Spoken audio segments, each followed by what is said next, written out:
A very good morning to you all. We are back with another workshop of Touch the Peak, annual job fair and entrepreneurial ventures online workshop series organized by the Career Skills Development Society of University of Sri Jayawardhanapura. So, we again bring you this online workshop series for showing the right professional guidance to the undergraduates and the graduates. Also, this will be an opportunity for our members to get knowledge of these fields and to improve their soft skills. I think everyone likes to be more self confident. Also, everyone has a dream of being elegant. So, personal grooming plays an important in that. As the second workshop of Touch the Peak, we are going to the present about personal grooming with this session. Without further ado, I would like to welcome Professor Sudat Manjula Amarasena, the Director of the Career Guidance Unit and the Head of the Department of Decision Sciences in the Faculty of Management Studies and Commerce. And Mrs. Chaturangani Tenakon, Career Advisor of the Career Guidance Unit and the Senior Treasurer of the Career Skills Development Society. We warmly welcome Mr. Ajmal Hussain, the Manager of People Development, Quality Assurance and the Service Culture in Dialogue Asiata PLC. And I'd like to welcome the audience and our members who joined us today. Now, let witness a short video clip on Touch the Peak, annual job fair and entrepreneurial ventures organized by the Career Skills Development Society of University of Sri Jayawardhanapura.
Then, we would like to take this opportunity to present our prestigious sponsors for Touch the Peak Annual Job Fair and Entrepreneurial Ventures 2022.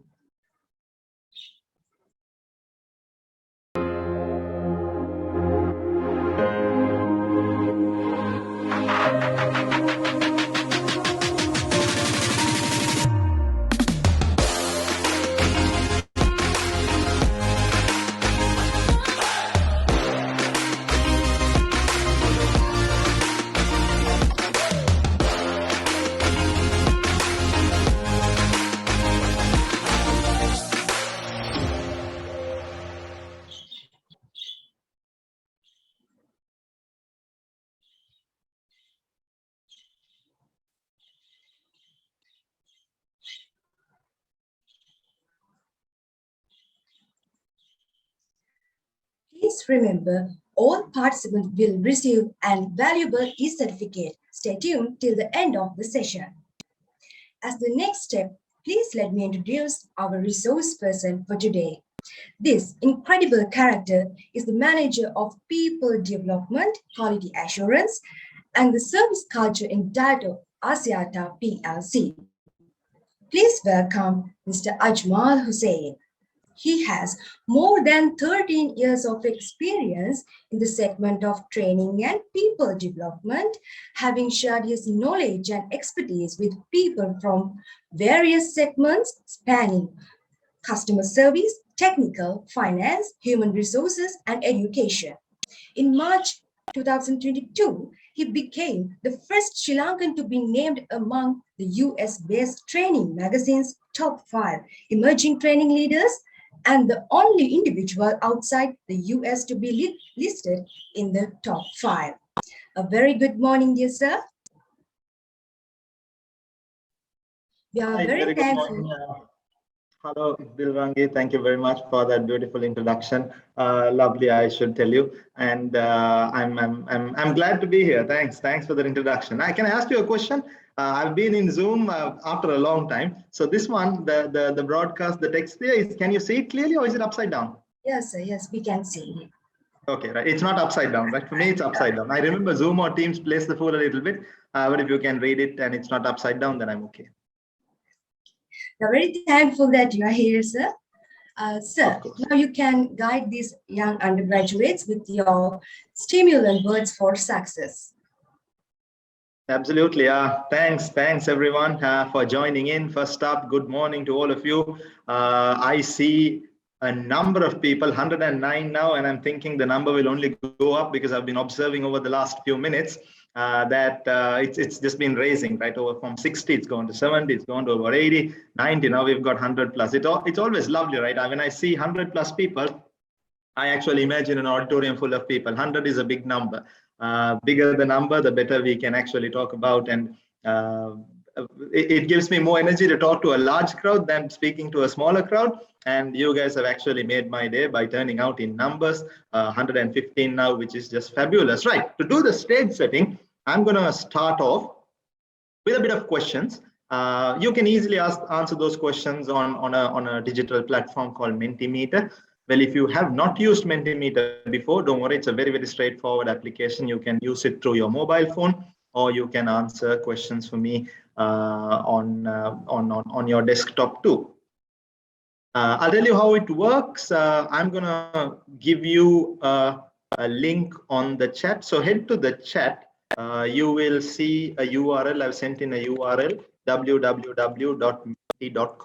All you have to do is to go to this URL. Ideally, if you're on your desktop or on your laptop, you can take your mobile phone and do this, because then you won't be sharing too much of connections on the desktop itself. But even if you choose to do it on a separate tab on Chrome or Internet Explorer or whatever browser that you're using, it's still fine. Once you go to www.menti.com, you would be asked a question. The question is, you will be asked to enter a code. I will give you the code now. The code is there too. All that you need to do is to basically join and start answering the questions. I'm going to share my screen also for the benefit of everyone, so that you're able to see the responses that is coming from majority of the people, or rather all the participants. And it gives me a perfect stage setting on how I should actually put the discussion or put the session going forward from now on. All right, then. So I'm going to wait for all of you to quickly respond. There are about 100 people in the session. About a very few have still responded. 19 people. So I'm gonna wait at least till about 50% of the people respond, so we get an idea of what to expect in the session that is coming up, and how I should actually put this in place. So we get a pulse of what it looks like. Seemingly everybody is comfortable with English. Singlish is also in second place, and there's a bit of Sinhala also. Understood. So looks like we can do a lot in English. However, I can speak Sinhala and I can also speak Tamil if at all. From your point of view, ප්‍රශ්න අහනකොට ඕන භාෂාවකින් අහන්න පුළුවන්, English වලින් අහන්න පුළුවන්, සිංහලෙන් අහන්න පුළුවන්, දෙමළෙන් උත් අහන්න පුළුවන්. No problem whatsoever. There is no language discrimination whatsoever. Feel free to speak up or ask a question, or even if you want to type something on the chat, you can do it in Singlish. I am completely all right. Only thing is we need to communicate. How we communicate doesn't really matter. What language doesn't really matter. What type doesn't really matter, because it can't be a one-way discussion. I'm not up for a one-way discussion. Right, great then. Here's my next question. I'm interesting because this is a personal grooming session and one to do with a little bit of confidence building and all that. I'd like to see the male female breakdown. Now do not stay without answering this question.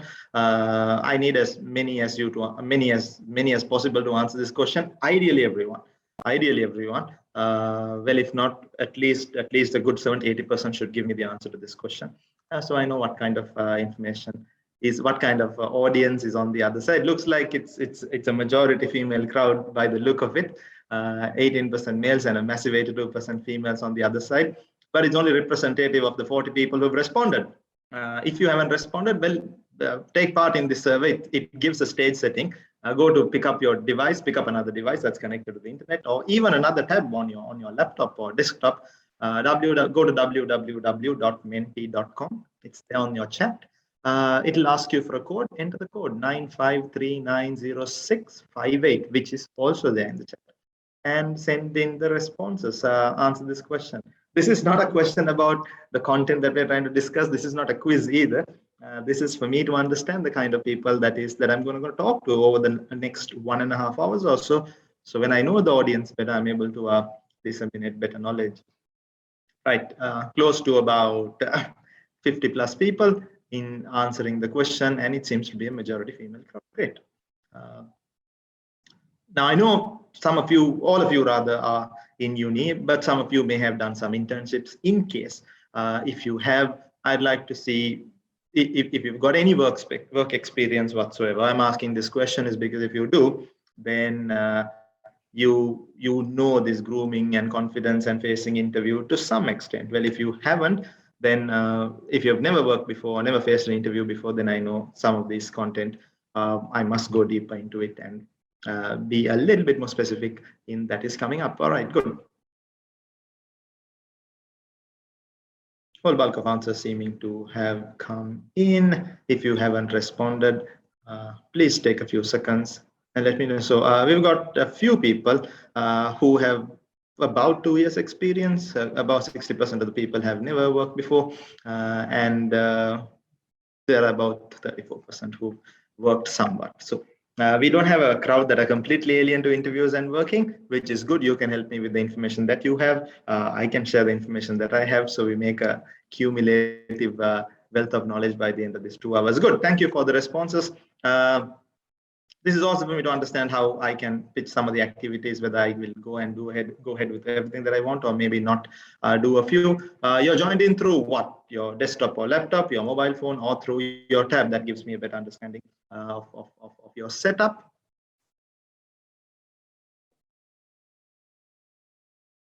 Okay, I'll hold on till all of you answer this question, or at least till far majority of you send in the responses. Then I know what to expect in the next 90 minutes or so. All right, beautiful. Majority on the mobile phone, maybe a quarter of you, or a little more than a quarter of you on your desktop or laptops. Not bad, right? So I know it's a largely mobile using crowd, probably on the run. Hopefully, I'm hoping you're not on the run. You're in a place listening, and you can concentrate on what's happening. It's not a crime to be commuting, but if you're commuting, at least be in a space where you can speak up when needed, or at least respond through chat. Right. What best describes you in a virtual session, in a virtual training program like this? What best describes you? Are you someone who loves to turn on the camera and audio and talk? Or are you someone who does not want to turn on the camera but will turn on the mic and talk? Or are you the kind of person who likes to be hidden and respond only on chat? Or are you the person, or should I consider you as invisible in this session?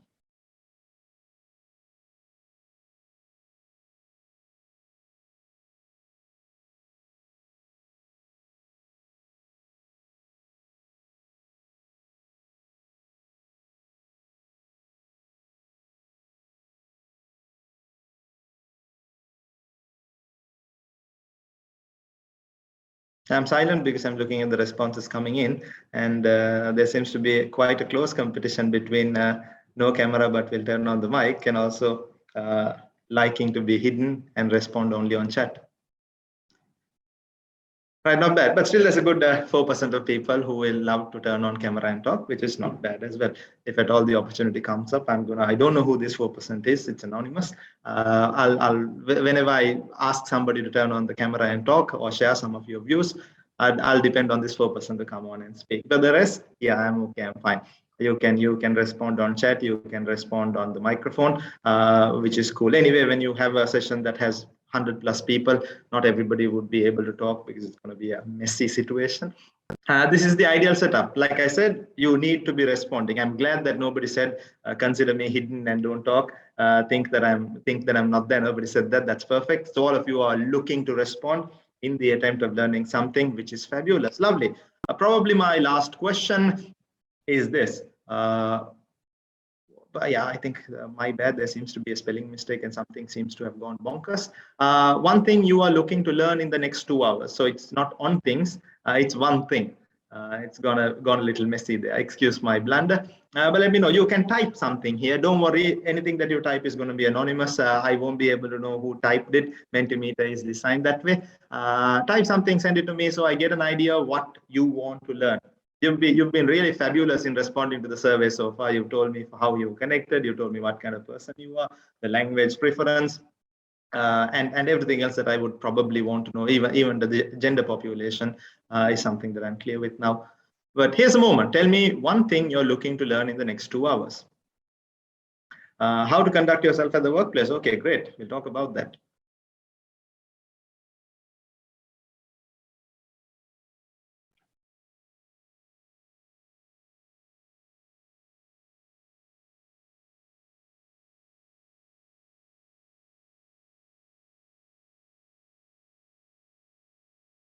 How can we present ourselves appropriately? Very good.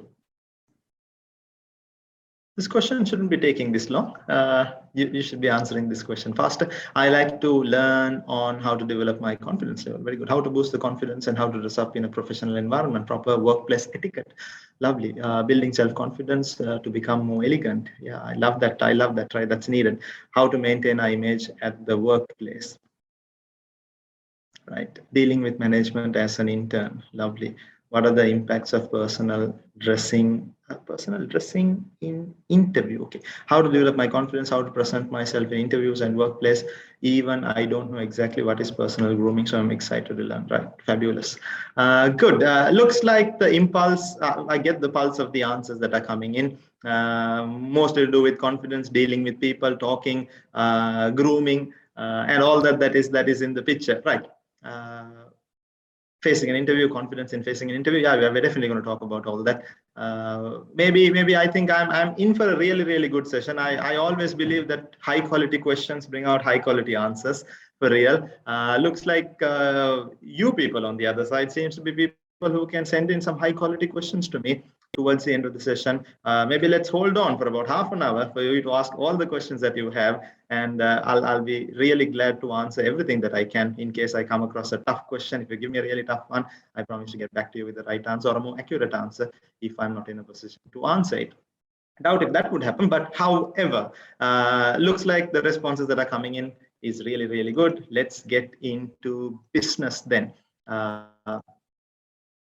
I'm going to stop screen sharing for a moment because I've got to load in my presentation and get going with the things. Before that, personal grooming, because I looked at the chat and heard from people saying personal grooming is something very new to you.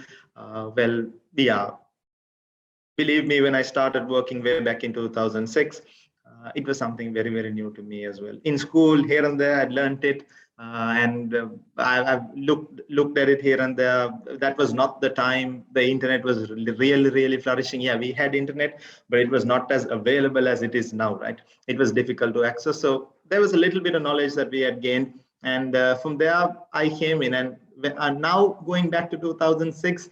I wish somebody had taught me everything about grooming and how to behave in a workplace, and not that I had to learn it the hard way 2 years later.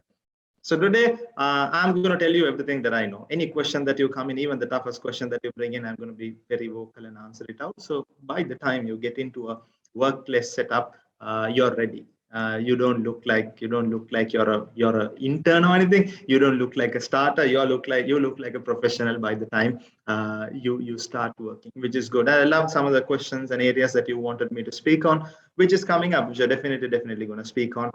And if at all something goes unanswered, that's why we have the Q&A towards the end. Right, great then. I'm going to get in, share my presentation. Let me know, give me an emoji, give me a shout out, say something when you see the screen, which should happen in the next couple of seconds or so.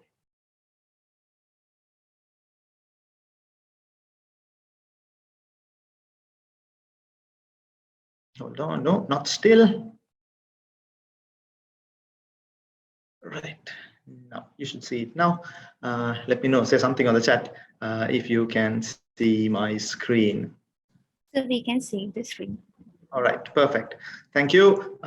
We are going to talk on two things, hygiene and grooming in the first part, and later stuff like confidence, preparation, facing an interview, other things that you also wanted, which I anyway intend to do more like a Q&A or a talk on the other side, which is gonna, I'm sure, make it more interactive for everyone. Right. I'd like to start off with one of the quotes that this is a quote that I think I first came across way back in 2006 or 7. I don't remember the year exactly. Ever since then, it's been on the top of my mind. I believe it's true, and it's something that's real, right? Unless exceptionally skilled, the ones who are less groomed are at a comparative disadvantage. Imagine you go into an interview, or imagine you're already working inside an organization, you're summoned for a meeting. There is an internal promotion scheme that is going inside and people are being interviewed. Unless you are exceptionally skilled. Now, there are people who are exceptionally skilled, but being exceptionally skilled is not everyone's business. But all of us can be elegant or fabulous in doing the basics right. Some of them are gifted with exceptional skills. Not everybody has it. So unless you are exceptionally skilled, if you are less groomed, if you are less attired, if you don't look really good, if you don't feel your best, then you are at a comparative disadvantage. You're already at a disadvantage if you're not giving your 100% for your looks, and if you're not giving 100% on your appearance. That's important. That is key. So we will get into the discussion now. I'll start off with some of the basics on what workplaces expect and what is happening in the world now, how things have changed maybe in the recent 2 years, and how you should be actually appearing at the workplace and also at an interview for that matter, because you need to first get into an interview, pass it through, and then head into your workplace. 30 seconds is the time it takes for anybody to cause or create an impression about you. So you go in, sit in front of me. Maybe from the time the session started, you all gave me only 30 seconds to create an impression about me. That is true. We are very fast. All human beings are really quick in judging other people. And we do that in 30 seconds. I'm not going to say it's good or bad, but that's the truth. It happens all the time. You are judged by people looking at your appearance in a real quick jiffy of 30 seconds. And in that 30 seconds, if you don't manage to impress, well, you seem to be already at a back foot and a slight disadvantage. 30 seconds sometimes is gone by taking a glance at the person itself. Even before the discussion starts, sometimes 30 seconds would have gone. You're asked to come inside the interview room, and you walk in and you say good morning, and the interviewer asks you to sit down, or you're talking to somebody at the workplace, you're meeting a new client, let's say. Even before sometimes you speak the first word, the impression is already formed. That's why when you walk into a meeting room, always walk in with a bright smile and a loud good morning, or whatever the appropriate salutation or the greeting is based on the time of the day. Don't let a long time between the first eye contact and the first word is being spoken.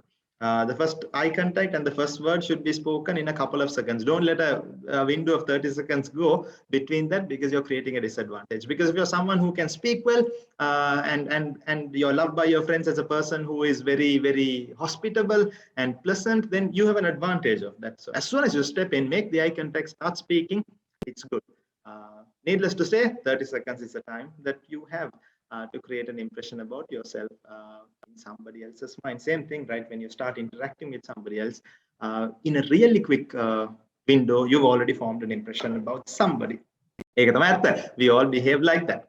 From this slide on, I'm going to talk about stuff like hair, the hygiene, how you smell, what you should be doing to make it better if there's a problem for males and females both. And if at all any point there is a window for Q&A. But if anything is immediately needed to know, you want to ask this question right away, it's pricking your mind, you feel like I can't go ahead without this question, please send it through on the chat. If you want to speak, please raise your hand. I'm definitely going to give you the opportunity. Right. 30 seconds is all it takes to form an impression. Having said that, let's get on to something that all of us like, right? Particularly the ladies, even the guys, they try to do everything that they can to their hair to look better. Is it bad? Well, no, there's nothing wrong in doing that. It is not bad. It's completely all right in trying to look better, because the hair is a very important feature in your system, in your appearance. Hair is an important feature. If you cut the hair completely, you look different. Different hairstyles make you look different. Different colors in the hair make you look different. So it's something that's very special in our appearance. It's not something that we hide, right? It's not like parts of our body that we hide. Unless you're wearing a cap, your hair is seen, and it's not a part of the muscle. It's something different. And people, I know people who spend fortunes on getting their hair done. Some people have spent I wouldn't want to tell you the amount on hair transplant to get hair growing on their heads. So it's an important thing.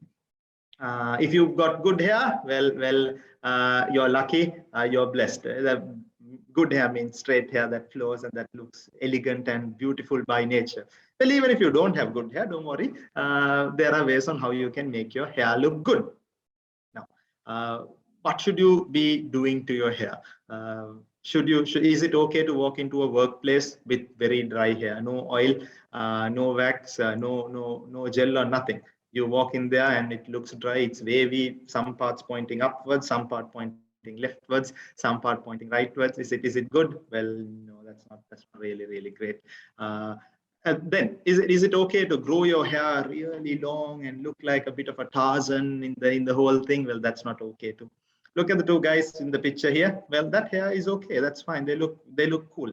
That doesn't mean this is the only one. There are many out there. Many styles out there. Anything that is decent works. Now, what is the definition of decent? Well, it's not very difficult to find out. If you're not looking like a bit of a Vedda, or if you don't look like a peacock with the coloring, and if it looks decent to you, there's a big fat chance it looks decent to the others as well. One thing I do in terms of haircuts is when I get my haircut, I come home, I show it to my wife, I show it to my female colleagues and ask if it's okay, because you know why? Your other counterparts, from the other gender will tell you honest feedback. They're the ones who are very particular in the whole thing. They'll look at your hair, they look at everything. It doesn't have to be a person that you have a relationship with. It could be anyone. Just ask them, they'll give you some honest feedback, and it's true. People also ask about dyeing, stuff like straightening, stuff like using wax. Well, let's come up with wax first. It's okay. It is fine.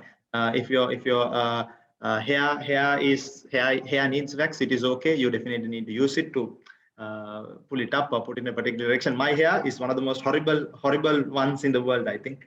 I've got to do a lot of setting up before I go into a meeting or an event or speaking or whatever it may be, because by nature it is really bad and ugly and it looks horrible. I have to give it a facelift. Well, sometimes some people are blessed with hair that does not need any of those, so you can just walk in.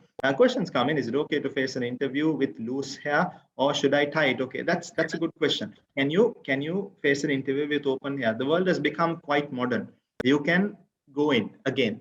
It's two things, right? If you got this really beautiful curly hair, like what Monica Gazdam Bide has in Money Heist, well, that's okay. Or if you got straight beautiful hair, that's okay too. But because then the look by design is perfect. You don't have to touch it. But what if your hair is wavy, it's got some unusual curls, it isn't looking neat, then there's no question you should tie it. Because if you know it's not looking really good, you've got to do something to make it look good. But if you're blessed with this neat, flowing, straight, beautiful sunsilk shampoo looking hair, well, then you can even go out there with the loose hair and get it done and get the interview going. About the ladies. Now, speaking about the men, on using wax and coloring and dyeing, everything is okay. But when you're coloring, watch out, okay? Unless you're a fashion designer or a model, don't choose these strange colors. Shades of brown is fine. Black is anyway okay. Colors maybe that I would never think of doing is yellow, light blue, orange. No, that's not on the cards. There's a shade of orange that you can do, which looks like brown, but not every shade is great at the workplace, because you'll be the odd man standing out and you look a little fishy with a strange hair color. Well, for the ladies, uh, given the pandemic or even before that, things have become very open. Short hair has become fine. Even before the pandemic, the short hair was fine. Look at the girl with this hair. Her hair is not very neat, but I put it, the one with the short hair, the one on the right. Why I put her picture is to show that haircut is okay. That's fine. There are many fancy haircuts that our ladies feel these days and sport out these days. They are okay. There's something called layering, which I know the ladies will surely know it much better than me. Well, that is fine too, but don't lay your hair and color all the layers with different colors of shades, purple, blue, red, and all that. Well, that's not okay. Even when you tie it together, it will look strange. Look at the hairstyle the other lady is wearing. That is fine too. She's tied some part of it, fielded some part out. It is looking more like she's going to an event, but that hairstyle is neat. It is fine as long as it's not neat and looks okay. Hair doing present, like I said, hair is a very important, crucial part. If you do not get it right, well, the hair gives about I believe a 30-40% look to the face.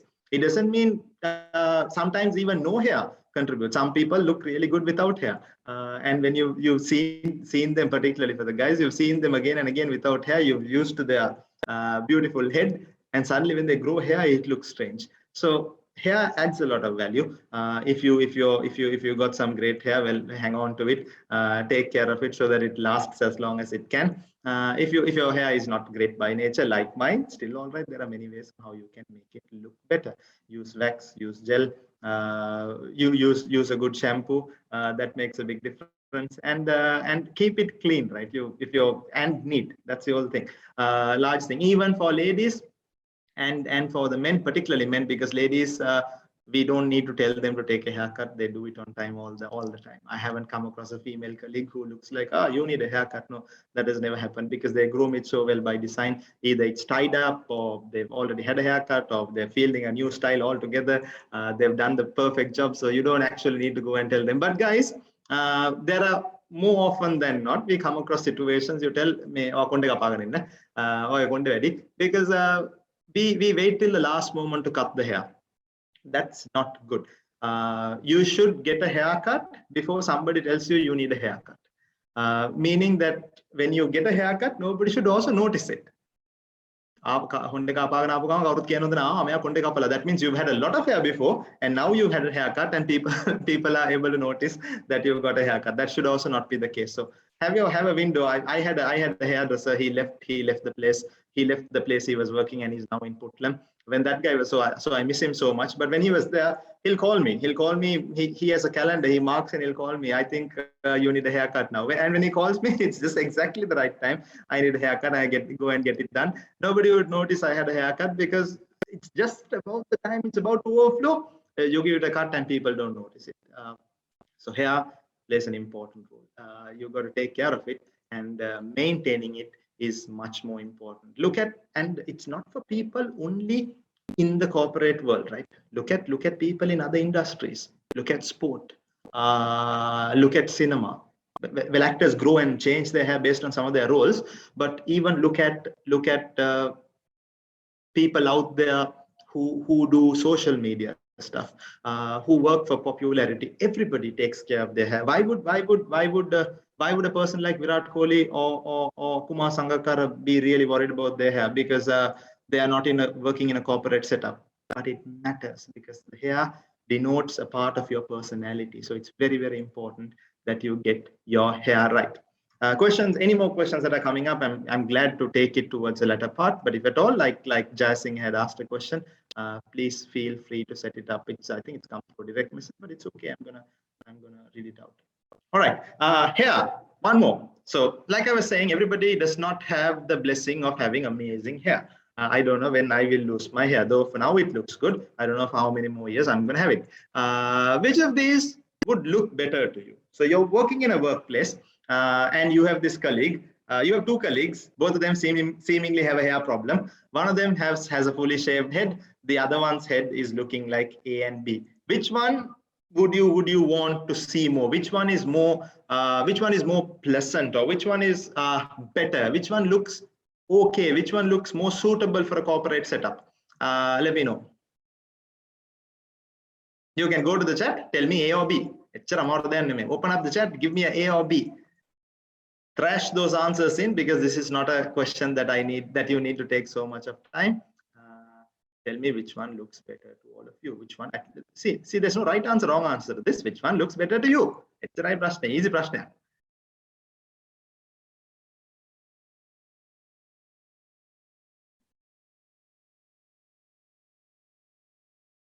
So I agree with the majority. A lot of answers coming in, and I love the pace of the answers coming in.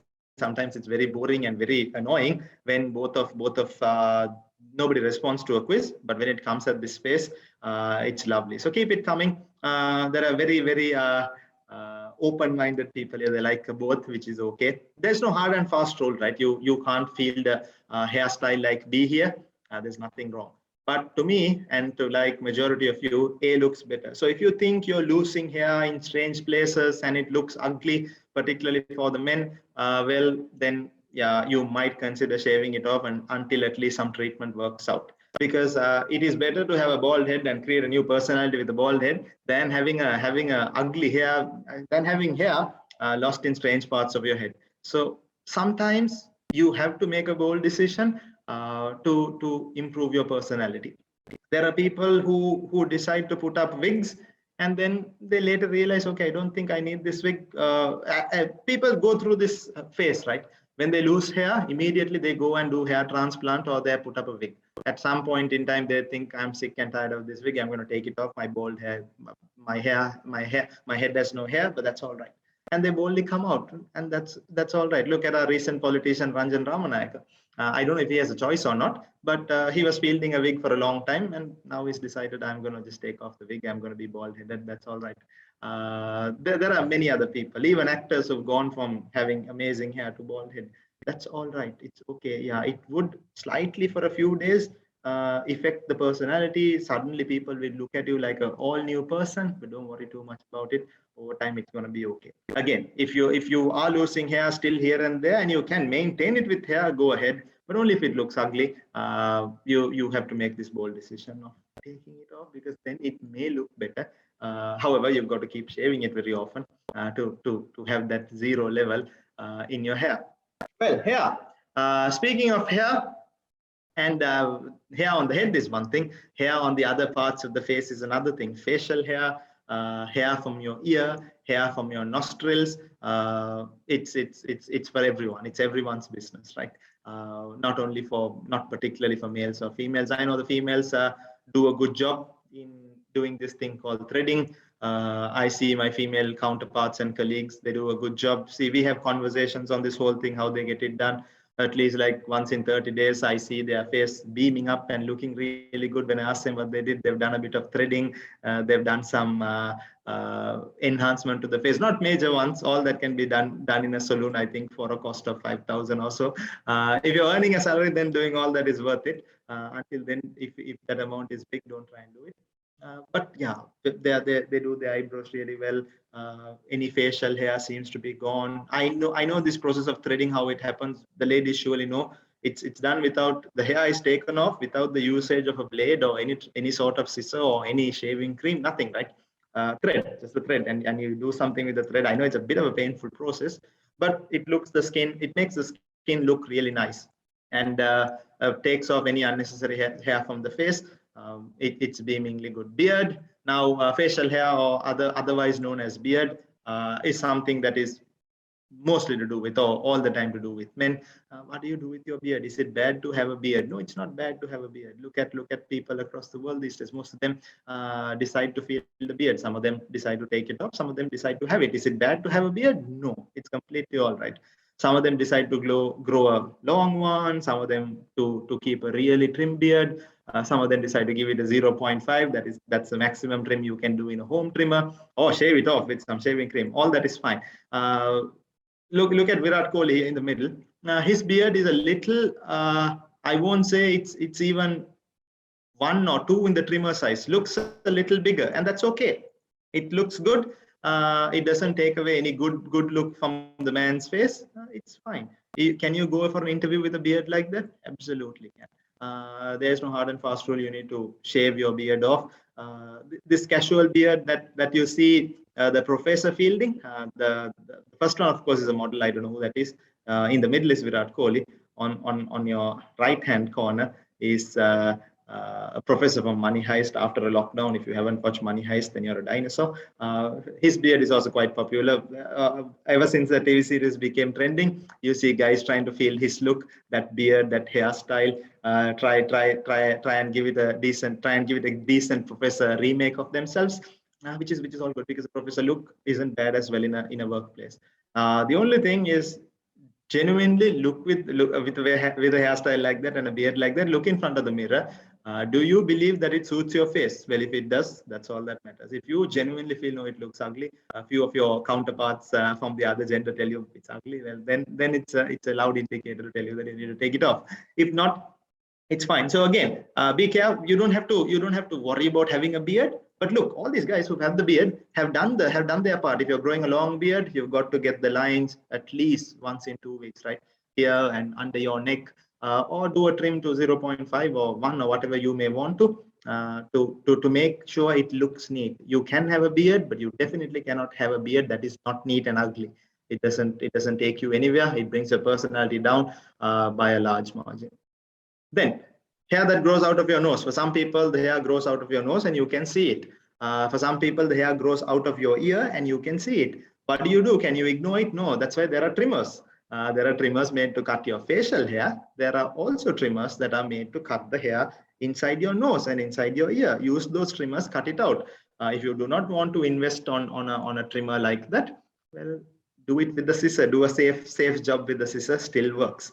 But if you have those gadgets, it's easier. Don't go and buy it today just because I'm telling you. If you're not earning a salary now, don't waste money on all that. That's not needed for now. After you start earning a salary, you can do it. After that, all that becomes an investment, right? Because you need to look good all the time. The workplace is a competitive place, and you need to be game on. Looks make a big difference. So then it becomes an investment, it becomes a necessity. Until then, don't listen to me, go and start buying right away. Do what we've been doing so far. If you already have ears out of your hair out of your ears and nose, you use a scissor for now. It wouldn't be a great idea to borrow trimmers to trim your nose hair and ear hair. So use the scissor, do a safe job. When you feel like you've got enough money, go ahead, invest in one and buy it. Right, I'm gonna go to the chat. Just to do a bit of an engagement. 127 people still connected. I'm gonna, yeah, you guys are really responsive to questions, because no questions have come in, because I didn't want you to ask any questions, or no responses came in an A, B, C, or D because I didn't ask any. I'm gonna give you something to respond and show me your presence. Okay, tell me everyone, right? This does not have to be a question for the boys or the girls. So no, this is only for the girls, right? Because there are a lot of female. There was a 80% plus female participation. I think a good 70 at least female participation. You can go and tell me what kind of guys you personally prefer. Ones with the beard or without the beard. If it's with, type WITH. If it's without, type without, with WITHOUT. So it's your personal opinion. Nobody's going to question you on that. Only for the girls, not for the boys. You can all watch out and see what these ladies prefer. Tell me, what do you prefer? Guys with a beard or without a beard? Again, your own personal opinion. Nobody can ask you, why did you respond this way? This belongs to you. You have a choice to decide what you like. But again, it's interesting to see from our female counterparts on what they think. Okay, looks cool, right? Everybody likes most of them at least likes guys with the beard. No wonder people like Virat Kohli and the professor and people fielding beards. Shah Rukh Khan does not have a beard.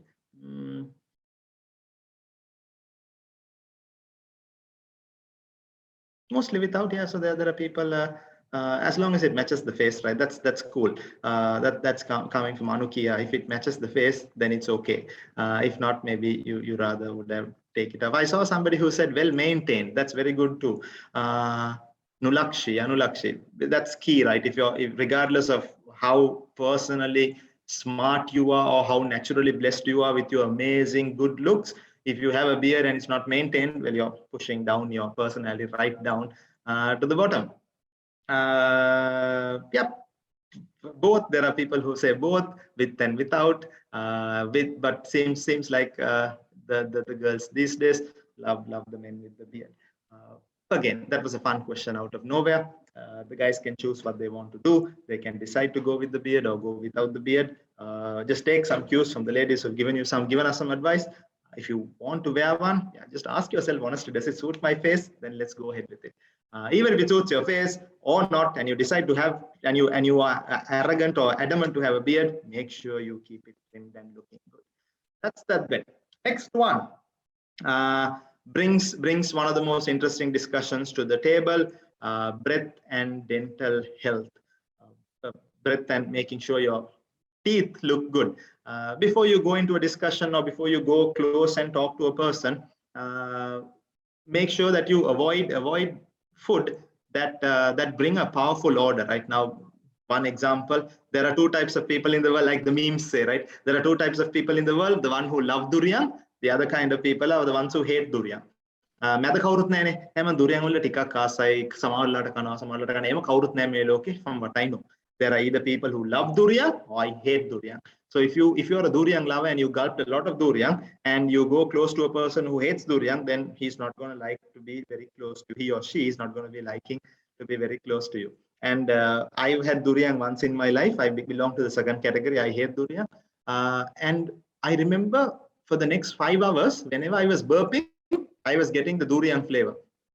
Horrible, right? Imagine somebody getting that out of your mouth when you're talking to them, can be a horrible thing. So anything that gives too much power, onions is another one. It's unpleasant to talk to people like that. They eat and they come. Maybe there is no mark of foods in their teeth, but the order comes out of their mouth. So what can you do? Again, smokers are also a part of this, criminals of this. They nicely have a good smoke, come and talk to our face and like, come on, dude, I hate that smell. What do you do then? Yeah, there are many variables that you can use. Center fresh is one. I know the smokers do it, but mouthwash is another one. Brushing your teeth is okay. I see people who brush their teeth at work, very less, but that's okay. If you know you've had some nasty smelling food and you're gonna emit bad mouth odor, then go ahead, brush your teeth. Kisi varaddak nahi, because you're doing it to make the workplace better for other people. දුරියන් කාලා මේ අනියන් කාලා ඒ smell එක ඕගලන්ට ආවා කියලා අපිට ප්‍රශ්නයක් නැහැ. But the people around will not appreciate it. If you're doing anything like mouthwash or brushing the teeth or whatever it may be, Mentos works too. Gulp 3 or 4 Mentos into your mouth, bite it through. Yeah, it changes the order to a great extent. So all these are easily manageable. What cannot be tolerated is to act as if you don't care and walk around with that order. People may not address it straight to your face. They may be not very vocal with it, but they'll remember you as a person who doesn't care about other people in the workplace, and that's not something that you have to, that's not a boat that you want to be in. The other problem with breath and mouth odor is it's not like a haircut, it's not like a wax, it's not like facial hair. You can't look at a mirror and find out. As soon as you see it, you won't find it out. Only when you try and smell your breath or until somebody else tells you, you won't know it. So this is something that you've got to be conscious about. You know, this dental floss, maybe after you eat, if you know you have this kind of teeth in which food remains get stuffed in, use a dental floss or a toothbrush. Yeah, toothbrush is a little odd in a workplace, though people do it. You can use a dental floss, that thread kind of thing, pull out the stuff. You feel better after you do it, your teeth feels better, and the teeth is the one that puts up your smile, right? If your teeth look ugly, it spoils your smile. So it's something, again, like the hair, you've got to invest time and sometimes even money to make sure that looks neat and clean. I had a problem with one of my teeth, the ones that appear in front. Uh, and last year I had to spend about a good 30,000 to put it right. These dental deals are expensive, but I had to do it, right? I appear on pictures, I appear on public speeches, I appear on live broadcasts at work and all that. I cannot have ugly looking teeth and act as if I don't know and feel it every time. I've got to get it done. Thankfully, in my workplace, I was able to claim it from the insurance scheme that we have. But even if not, well, that's an investment that you need to do. Uh, like I said, because nobody, you won't see it in a mirror, and until you smell it, you won't get it. Before you go into a public setup like a meeting or talking to people, you rather always gulp in some mint or mouth spray or mouthwash and then go. So you are always safe regardless of what. And personal space. This brings me to we're not talking about breath and dental here, but a quick jump off point. Personal space, right? There is personal space. Thank God for COVID, people don't get to more than 1 meter distance of you. But before that, we lived in a horrible time where people would come really close and talk to you, like, did you do that report? And they're like inches away from your face. Some people do not respect your personal space. Actually, around you, there is a border. Though it's not physically visible, there is a border. Don't go closer than 1 feet to anyone, regardless of what, unless the person is your partner, person, or like your really close friend who can put your hand around your shoulder. That's fine. But in a workplace setup, there's no reason for you to go closer than 1 feet to anyone, because you are then invading the person's personal space. 1 feet is like something like this. Yeah, this is it. Maybe here. If the person comes closer than that, I'll feel uncomfortable. If you're particularly doing it to somebody of the opposite sex, of the other gender, they're definitely going to feel uncomfortable. Don't do that. And while you do that, if you have bad mouth odor, then that, or bad breath, that can be the most horrible thing you can do. If it's a discussion like a training session, yeah, you need to at least have a good 4-5 meters between your participant and you. Though you can walk into the setup and change your stance and all that, you don't do trainings to people sitting 1 feet away from you. It's very uncomfortable to you and the people on the other side also. Eating chewing gum in the workplace, yeah, avoid chewing like a cow, because cows are the ones who keep on nom, nom, nom, nom. It's quite unprofessional to have chewing gum in the workplace or keep chewing it. Yeah, if you're alone sitting in a corner coding something all by yourself and you don't interact with any other human being in the workplace or flow, well, yeah, then that's okay. But we don't work in places like that. Yeah, we always have to deal with other people. It's a social thing. We work with people. We have to speak to them. Silently, isolation. So it's always nice to stay away from some bubble gum, stuff like that, while you are working.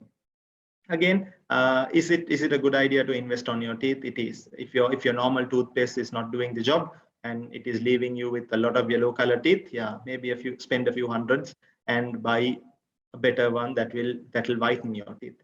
There are multiple treatments that you can do to your teeth to make it look white. All easy processes. Some of them are expensive, some of them are not very expensive. You can get it done, and you will see how it looks like, and you'll see how what kind of response you can immediate response. Like when you do a dental cleanup, I don't know how much it would cost, but you will see immediate response in the look of your teeth. It'll become all white. After that, it's a matter of maintaining. Again, something that I learned, when I say recently, in the last 5-10 years maybe, you go to a dentist only when you have pain in your tooth or when there's a problem in our oral system. That's when we go to the dentist, right? Normally that's what we do. That's at least what I did in the past, but that's not the case. You should brush your teeth 2 times a day minimum. You should visit the dentist 2 times a year minimum, even if you have no problem, just to check your teeth and do a cleanup, right? Twice a year. Twice a year, maybe in June and December, I don't know, I'm just saying some months, but twice a year, even if you have no problem, just check your teeth. That way, you will have teeth for a longer time. And because when the dentist checks everything, they'll find out, okay, there's this tooth seems to be bad. Maybe right away, if we do a fill, it'll last longer than wait till every part removes off and to have completely removed it. Have to have completely removed it. They can detect early infections. All that can happen. So it's a deep thing that we don't give a lot of care to. If you do that, yeah, again, you become better. You become ahead of the competition in things like that. Then smelling good, fragrance. Well, I've got a picture of my favorite perfume there, Invictus. Just because it's my favorite perfume, I don't use it all the time. Buying that costs me about 12,000 rupees. Now with the dollar, it's going to cost me about a good, I don't know, 18,000 rupees. However, I only buy it when I come back from overseas or force one of my friends to buy it from the duty free when they come, because then you can get it cheaper. Does it mean I use this perfume every day? No, I don't. I use some other stupid body sprays also. When I feel it's an important day, I use the Invictus perfume. Invictus is also a name of a cool movie, old one, story of Nelson Mandela. What does it mean? Why do I put a perfume up there? Well, it means everybody needs it. Everybody needs a perfume, I'll tell you that. Maybe not as expensive as Invictus, maybe also like the 800 rupee body spray that I use, which is fine, but everybody needs one. Regardless of if you are a male or female, you need a body spray, because body odor is something that we cannot actually control. And it's not, and the worst part about body odor is your body odor will never come to you. That's why even when you put up Invictus, why? Because in perfumes, generally that's how it is. You don't get the smell, only people around you get the smell. Same thing with body odor, right? If you have bad body smell, so quick question again, let's go to the chat. You have a friend, colleague who has bad body odor. Okay. Because it's not something that we can control. Like God has created us that way. Some people can sweat like an animal, but they won't give out bad body odor. But there are some people, even if they go in the bus for 15 minutes, they give out bad body smells. So it's not something you can control. It depends on the clothes, how you wash them, comfort down or and also sadly how your body is created by God.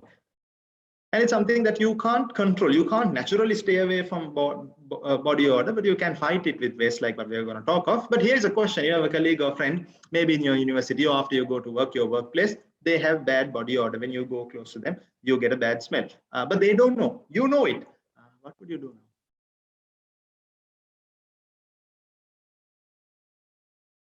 now? On the chat. Again, no right answer, wrong answer to this question. We will pick up what is the most ideal solution.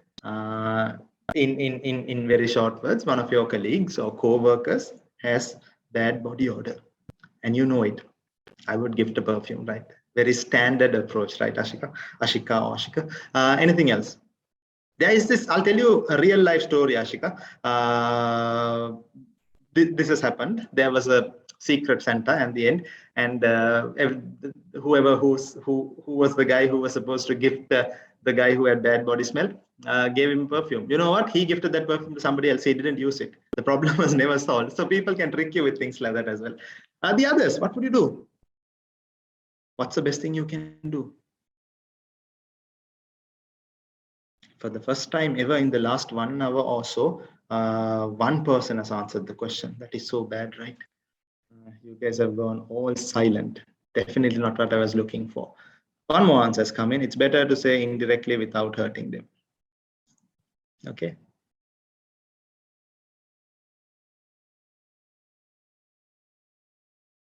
I'm going back to the chat to see if there are enough people in the meeting. Yeah, there are 129 people, so go in now.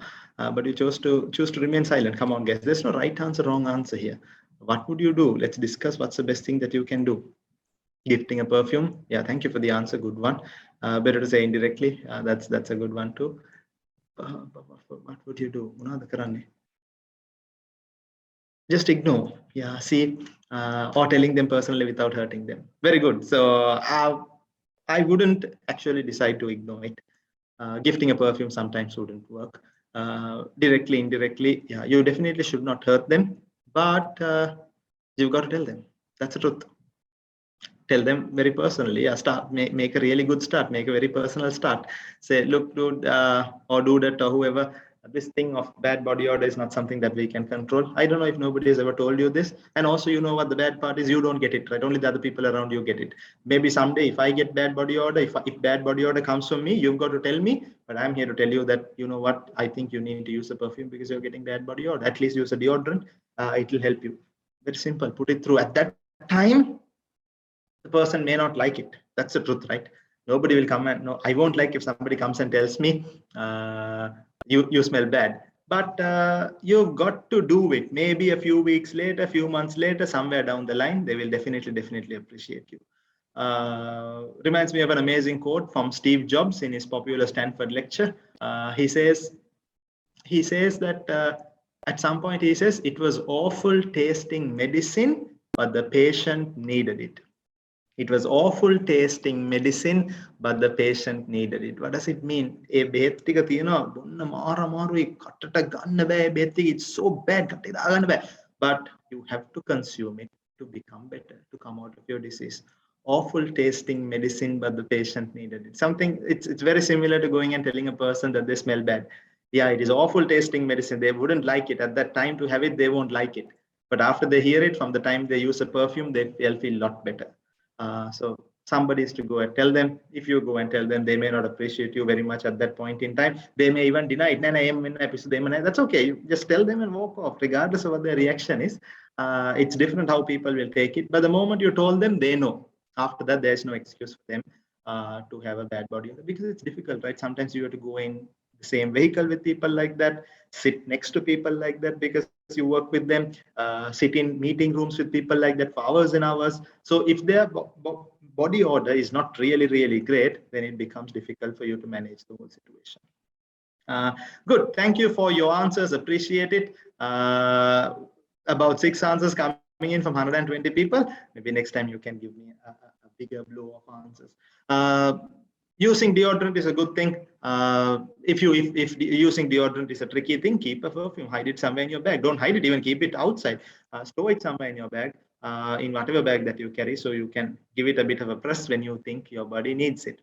Third one, of course, I know people who do it. I know at least one person who brings an extra pack of clothes with him, just in case he sweats out too much. He'll change the clothes, which is again a thing that you can do. Putting on perfume, choosing a perfume is also a very sensitive thing. Just because you're choosing a perfume, you can't choose a perfume that will annoy the rest of the flow. That's not on. Sometimes cheap perfumes smell good, but they smell too powerful also. Because the smell is too powerful. When choosing a perfume, yeah, that's why everybody has testers. Usually good branded perfumes, none of them have this problem. It's these ones that are really cheap that give you this strange smell and too powerful smell that can people on the other side or sitting next to you, get them to puke. So be sensitive when choosing a perfume. Don't pick ones that are really powerful. Testers are just check if you like the smell, and if it's not giving you a headache, then you should go for it. Most of the branded perfumes do not have the smell because they have tested and they've gone through a large testing process. It doesn't, they're all okay, but if you're going to choose a cheaper one, just look out and do a bit of a smell testing before you buy it. It'll make life easy for you and also the people around you working with you. That's that. Right then.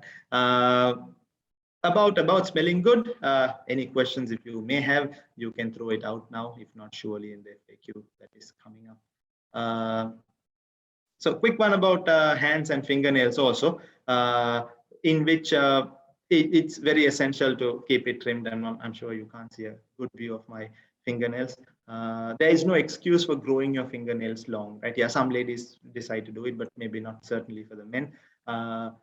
Even if it's long, you've got to keep it clean. It's very strange and very ugly to look at somebody who has long fingernails and dirt inside those fingernails. It feels so poopy when you look at that.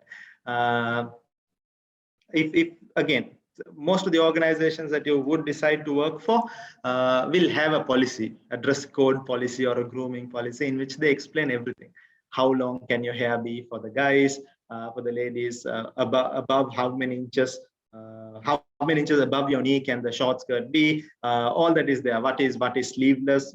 To what length can you go in a sleeveless? How deep can your neck be? All that is there. At least in my workplace, all that is defined. What can you wear? Maybe if you start off with a startup or a very small company and there is no dress code policy, if they say wear anything, it doesn't mean you can go with your track bottom or shorts and flip flops.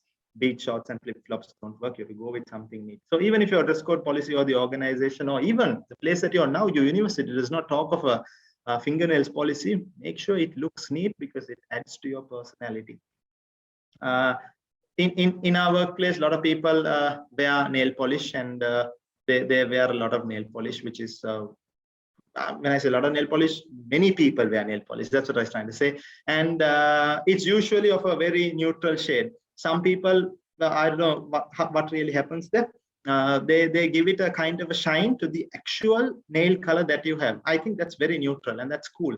So it looks like some kind of a shiny liquid is on your nails, no artificial coloring, and it looks good. And I also see people, sometimes they've done a beautiful nail job, right? All the nails don't look different. They've done some nail art, still looks pleasant. All that is fine for females, because sometimes they become very innovative, and they complement the color of their clothes and maybe the color of their hair or the style of their hair with the color of their nail polish, which is all good, which is all adding to their personality, as long as it's not like a crazy design there. Most of the time people do a good job there.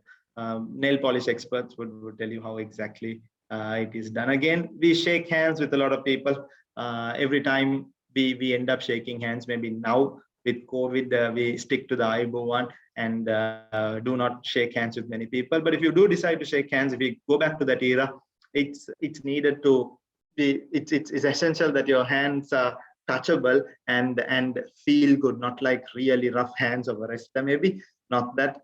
If your hands are really rough and feel really bad, yeah, that's when you know you must be using stuff like, you must start using stuff like moisturizers to make it good, because you are in a workplace, not in a garage lifting or in a construction site. You're probably not going to have rough hands as rough as that. Then a few more 9 to 5 tips. Sometimes people don't talk about it very often, but again, these need to be spoken of. Unless you are in a tattoo shop or a parlor, or a band or some kind of strange thing, your tattoos need to be covered. So some men at work who have tattoos all the way down their hand, they wear long sleeves every time. Some people who have tattoos maybe in this part of the hand, they've always got it covered. Even on Fridays, dress down days, those people wear long sleeves so that their tattoos are not visible. It is important that you keep your tattoos covered. It's okay, yeah, you love a tattoo, get it done, no problem whatsoever. But you can't be publicly displaying it to people at work. It is against, and if it's particularly against the dress code policy, you have no choice. Some organizations have dress code policies for men wearing rings in the eyebrows. There are strange kind of people, right? If that is all not allowed, well, you must take it off. Even if it's allowed, even if they don't speak about it, question yourself.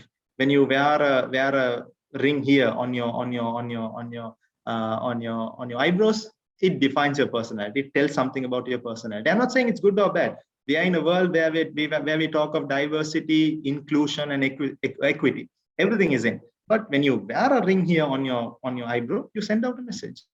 When you grow long hair and color it in blue color, you send out a message. When you decide to wear a ring in your tongue, you send out a message to somebody. I'm not here to judge and say it's good or bad, but because we are in a world with diversity, inclusion, and equity, we have to take everything in account. All those people are going to be people in our teams in future. But remember, you send out a message. If that is not the personality you want the people to know you by, they'll take all that off. When you join a workplace, always ask for the dress code policy. Like I said, if they say there's no dress code policy, wear what you're comfortable with. It does not mean you can wear your beach short and flip flop and come, and skinny and come. No, you've got to wear something that is decent and suits the workplace. We did speak of the first impression. We've spoken a lot on how you can, what you should be doing to groom yourself and make yourself look better. Then one more thing about the dress codes, where we'll speak of clothing, and this part will come to an end. Right then, if I'm gonna go to the chat to see if there are any questions. No, nothing much that has come in. Right. Okay. I think I jumped the gun and went quickly to the next slide. Dress codes. These are not the only dress codes. Sometimes you'll get more dress codes coming in. People will use stranger terms with dress codes. Let's understand. There is casual, there's business casual, there's smart casual, there's semi-formal, there's black tie and formal. Let's start off.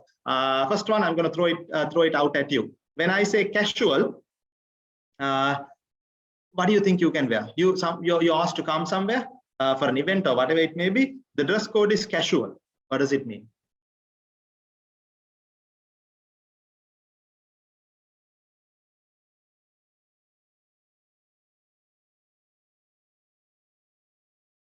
On the chat, tell me something on the chat. Dress code is casual. Jeans and a t-shirt. Okay, I get an answer. I'll wait for some more answers. Denim and t-shirt. Fair enough. While the answers are coming in, I'm going to just peep into my phone to see the million people who have called me and what they have to say.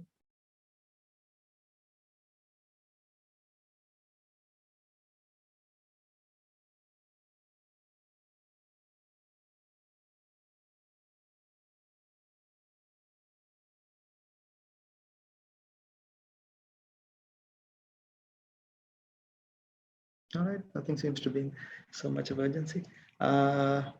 Relaxed dress, jeans and t-shirt.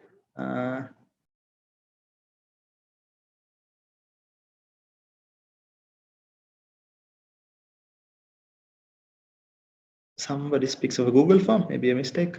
But I'd like to hear from the iron t-shirt and body fit t-shirt and a denim. All right, cool. So we get some sort of answers, which seems to be okay. Casual is wear what you're comfortable with. Again, when they say wear what you're comfortable with, it does not mean you can go with a flip flop or you can go with a beach trouser. No, wear a jeans. All right, wear a denim. Wear a cool shoe. Maybe a casual shoe. Wear the t-shirt. Pull out that casual dresses that you have, and it does the trick. I'm gonna completely fill up the table for you. Yeah. When casual means, it also means that there is no particular dress code. You have to wear something comfortable and decent. Business casual. What's business casual? Is what people used to wear to office before the pandemic. Before the pandemic, there was no work from home. Minus the IT companies, right? Where dudes were hanging around with jeans and t-shirts and jackets and all that, winter jacket like stuff. That's not the one we're talking of. People who met customers and who are in a more corporate-ish setup. They use shirts and trousers. The ladies wore dresses, they wore skirts, they wore tops, they wore blouses. All that is fine. So that's what business casual means. When somebody says the dress code is business casual, yeah, think of it as what people used to actually wear to a corporate office before the pandemic. That is business casual. Smart casual is going one step up from there. For men, it's suit or casual jacket and a tie. For women, it's the business suit. Anything business suits means that women have this complicated list of items that they can wear. There's this full body suit kind of a thing that can be worn. You can choose to wear a dress. You can decide to wear a skirt and a top. And you need to get into your heels, because then smart casual is you are a little above business casual. Semi-formal is when now semi-formal and formal in Sri Lankan perspective is usually the same. We don't tell them formal or semi-formal. It's either smart casual or formal. So formal means yeah, now it's time to dress up now. If you're a guy, bring out the suit, wear a proper tie.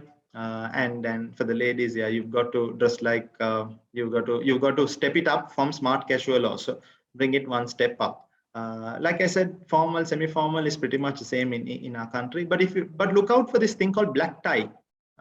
Black tie. It's not only for men. It's for the women also. Dress code says black tie. When the dress code says black tie, should you wear a black tie? What do you think on the chat? Tell me really quickly. We won't spend too much time on finding out that answer, but it's a quick, fun question. Dress code. When they say black tie, does it mean you've got to wear a black tie? Yeah, no, you don't have to wear a black tie. What does it mean? Look in your absolute best, right? Black tie means field your best dress. If you're a female, put out those best heels, the elegant looking black dress or red dress or whatever you may want to. There's also a pro tip in smart casual, semi-formal, formal, and black tie. Try and stick to black, navy blue, and gray. For ladies, I know red is okay too, but these colors for men will really do good, because when you wear black, yeah, that gives a strange element of class, right? Same thing I think with navy blue.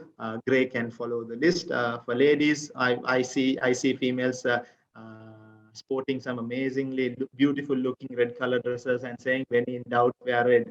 I don't know if the quote is real, I don't know if it really works, but from the pictures I see, it looks like it's working. So if your skin tone matches red, and if you think you've got a decent looking red color dress that can suit the need of a black tie, you can go ahead. So black tie does not mean you should wear a black tie. It only means that you should look in your absolute best. In Sri Lanka, they don't use the dress code black tie very often. They use the word formal. So formal means you've got to look in your absolute best. Bring out your best suits and ties and belts and shoes for the guys, and for the ladies, bring out your best jewelry, and also bring out your amazing looking heels and dresses. And it's a great time to show all that off. Speaking about jewelry, I think the world is changing from wearing heaps of heavy jewelry. Ladies have evolved to become wearing very small, tiny, elegant pieces of jewelry that look beautiful on them. So if you are someone who's considering wearing heavy jewelry, well, you must ask the question again. Would you like to wear some small, elegant, very minimum jewelry? I would prefer that. When I look at a female wearing minimum jewelry, I appreciate it. Sometimes it's zero jewelry also these days. They don't wear anything. Very hardly do you find them fielding a long chain or a bundle of uh, earrings or even bangles. No, not earrings, sorry, finger rings. Not even many people with bangles. It's all fancy, limited to one item, and I think it looks quite classy as well. All right, strategic timeout.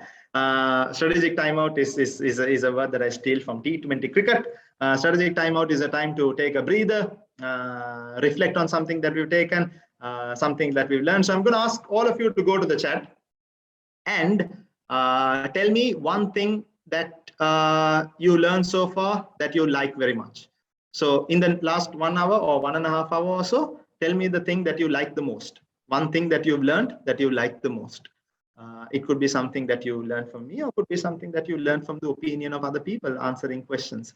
I like to hear from you. What is that one thing? What you learned from this session? What's your favorite thing that you learned from this session so far over the last 1.5 hours or so? Don't try and make it really formal. Don't have to give me a textbook answer. It could be the silliest thing, right? It could be the silliest thing. Could be anything, but I want to hear from you on what your answer is. What is that one thing that you would remember so much, or what is that one thing that you'll remember 7 days later after this session, of what you learned from this session? Some answers coming in. Importance of oral health, learned on how to be pleasant to others, dress codes. Yeah, we were speaking about dress codes, and I was talking about shirt, tie, and all that. So when you wear a shirt in a corporate setup, what colors are good? You can decide to wear any color that you want. Light colors do a lot of good, but most of the time, professionals, I see them wearing white or blue, light blue, maybe dark blue. Sometimes the choice is at a very light shade of gray, and that's it, right? Try and limit your shirts to those colors. I know I'm not giving you a lot of variety, but it's all right. White, a lighter shade of blue. People choose lighter shade of red, lighter shade of green, and all that. But I open my cupboard to see that I only have blue, light blue, and white color shirts, and that's it. Nothing more than that. That is what the shirts look like. And when you wear belts and shoes, because somebody said you don't even know what personal grooming is, it's good.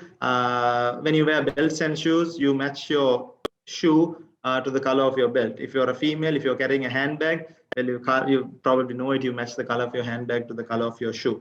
The color of your tie is matched to the color of your pant, your trouser, not to the color of your shirt. That's a horrible mistake people make. Even people who work, they come smart, they they come out thinking that they look amazing with the color of a shirt that looks the exact same as the color of the tie. They've matched it to the shirt, which is horrible. The right way is to match your shirt, the tie rather, to your trousers. If you're wearing a black trouser, probably black color tie. Blue color trouser, blue color tie. If you're wearing a black trouser and a white shirt, you can wear any color tie. So that's the beautiful part of wearing a white shirt and a black trouser. You can wear any tie that you want, regardless of what the design or the color looks like. It's all cool. Right, so dress codes, appearance and dress code, about breath and dental care and dress code. Hair is one of the most important things. Hair styling without flying strands is one that stood out to one participant here. Maintaining hair and dress code. All right. Okay. The only worry to me is that the participation has gone down. Number of responses have gone down. It could mean it's okay if you're listening attentively and you've gained something. But I also like to hear from you one thing that you'll remember probably from the session 7 days later. Then I know you picked up something important. Well, now we come out of the clothing thing and go into some of the other strategically more important things like confidence and the other things coming up. Right, confidence. The confidence in English is a large term. Confidence to speak in front of a large audience, confidence to speak to your boss, confidence to ask a girl out or a guy out. All that is different forms of confidence. I'm going to talk of confidence at the workplace, or rather confidence when facing an interview. I will talk about what I wanted to exactly say now after I show this example. There are two types of people who will go into an interview. One is, I am desperate to get this job. The other one is, I don't care even if I don't get this job. So there are these two types of people who usually would come in to effectively face an interview. So when I interview people, I see most of them belong to one of these categories, or sometimes the third category too. I am desperate to get this job. I don't care even if I don't get this job. Right, hold on guys, I think I need to give myself a bit of power before the laptop goes berserk. I don't want this happening.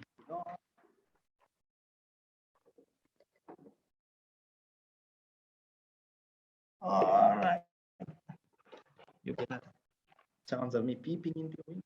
All right, let me quickly check if my power is up. If it is, yeah, cool. Well then, I said there are two types of people who you would see in an interview: people who are desperate to get the job, people who are not, people who don't really care. Which one should you be? Desperate to get the job is A. I don't care is B.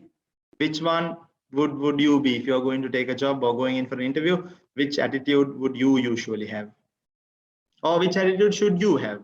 What do you think is the right attitude facing an interview?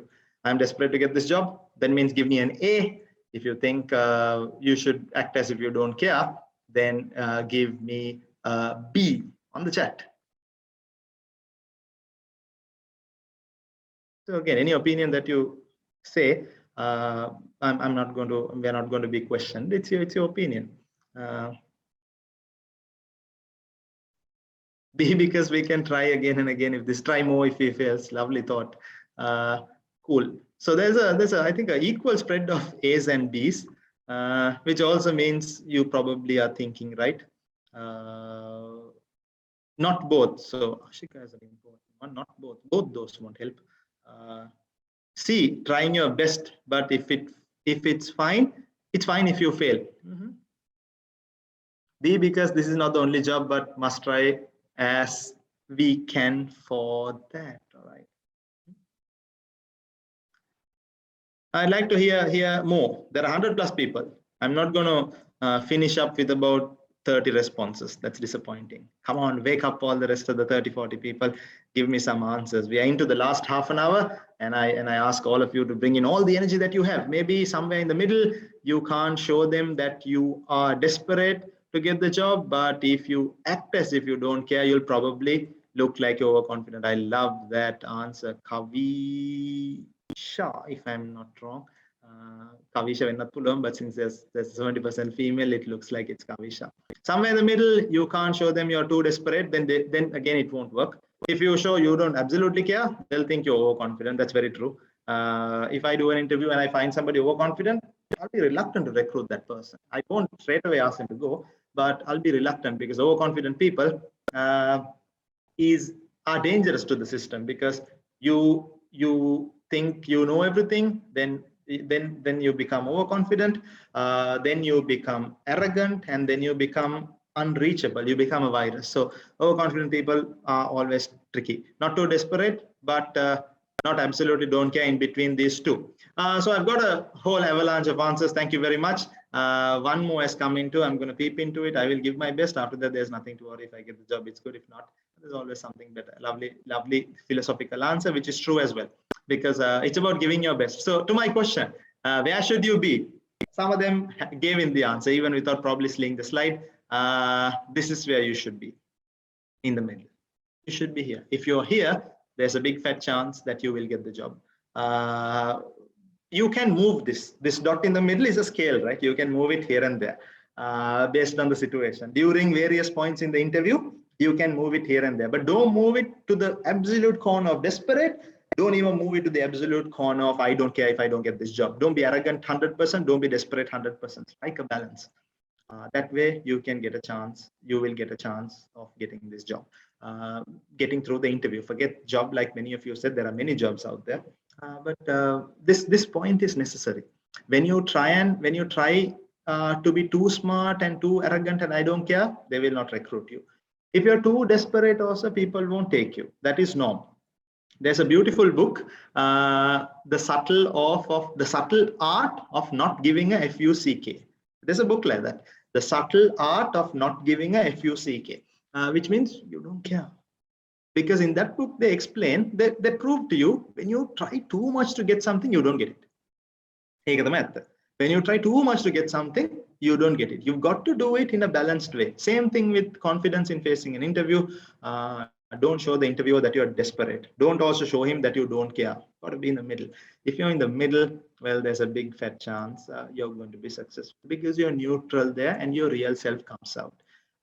When you're going in for an interview, when you're opening that door and stepping inside, at that moment, tell yourself, even if I don't get this job, it's okay. That way you get that way there's a bigger chance that you get the job. Because I always go for interviews, right? Every now and then, though I haven't moved out of Dialogue for the last 15 years, and it's the only place that I've ever worked in my life. I go for interviews and I see if I can get selected. Because if I can get selected, it's good. That helps me. Guys, hold on. There's a really important call coming in. I need to go on mute. I'll be back in a minute.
Yeah, all right. Apologies for that bundle off. This is where you should be in terms of confidence. And how do you build confidence in an interview, in a workplace? When you know the stuff you're talking about, then there's a big fat chance that you're confident and not lost in the dark. When you go for an interview, yeah, learn about the organization. When they ask, do you know what industry we are in? Don't say, that's something I don't know. I just applied for the job. That's silly, right? You're anyway not going to get selected. Whatever the organization that you apply for, learn about the organization, know what they're doing. Don't be late for the interview. You can be late for the job after you get it, but don't definitely be late for the interview, because if you get late, that's anyway out of the window you're going. I was kidding when I'm saying get late for the job also. Yeah, being punctual is a basic thing that you can do right and get points for. So it's like basic, right? No effort needed. You can get up on time and be at work on time easily. Strategic දේවල් කරන්න ඕනේ. So and you get points for it. So when you have easy points like that, why do you want to lose it? Particularly for the interview, if you lose it, then you're going to, somebody's on unmute. If you want to say something, you can. If it's a mistake, you can go back and mute.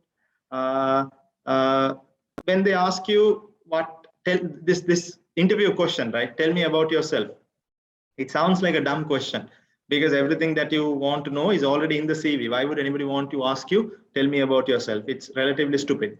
But that is a game-changing question in interview. When I ask somebody, tell me about yourself, I'm not expecting that person to tell me my name is so and so, I went to this school, I learned this, my dog's name is this, I have a cat also next door in our house, we have a well, we bath in that well. All that is not necessary.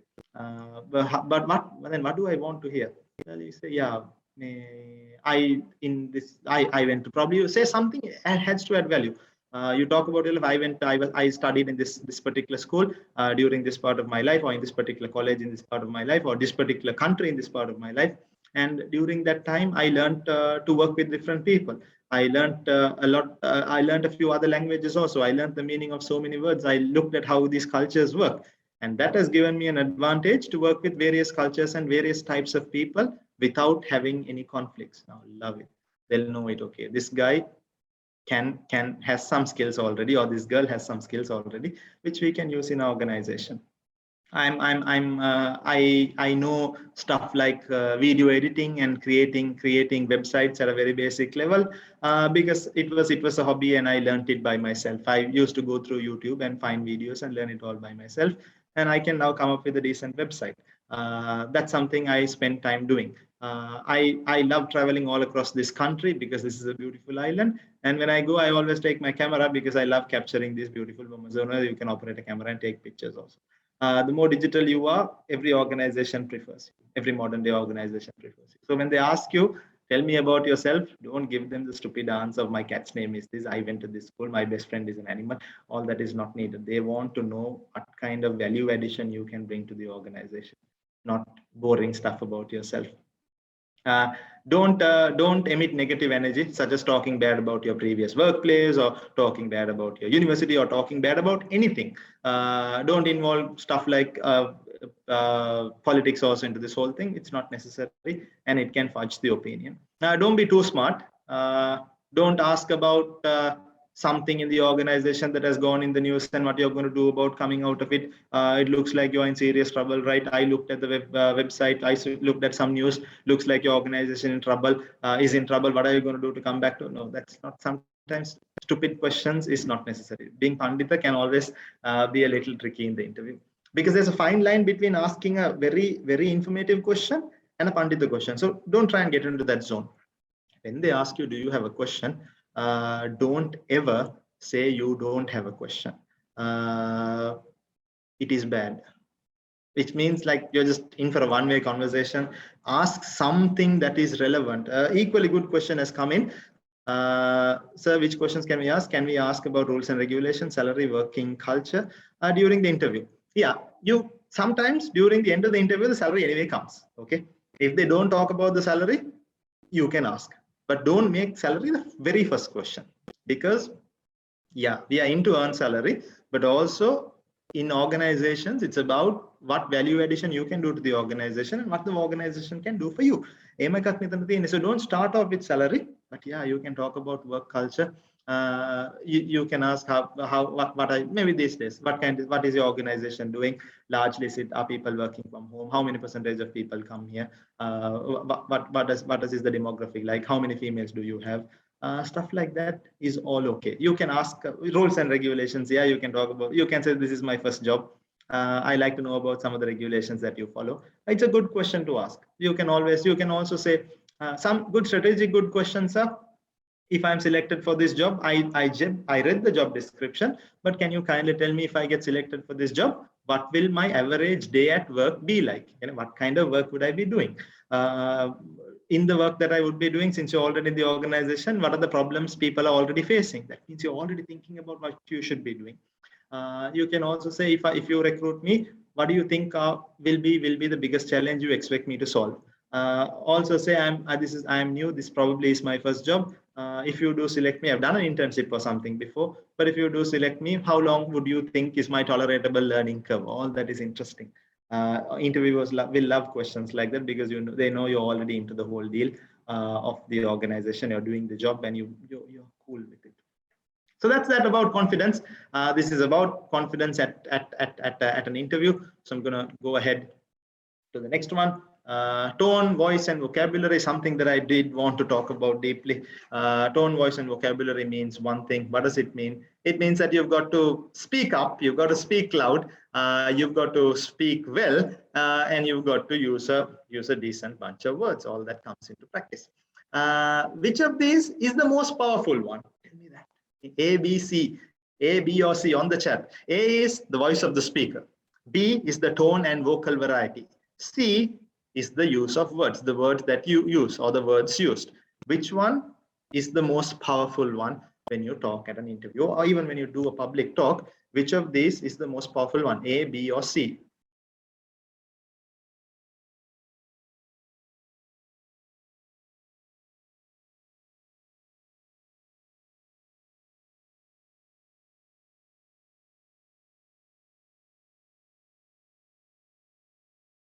All are important, yeah. Yeah, all this carry some sort of importance, because one of those missing, then you won't be able to communicate the message effectively. Without a voice, you're going to go mute. Without the words, you have nothing to say. Without the tone and vocal variety, it's going to be like a robot speaking.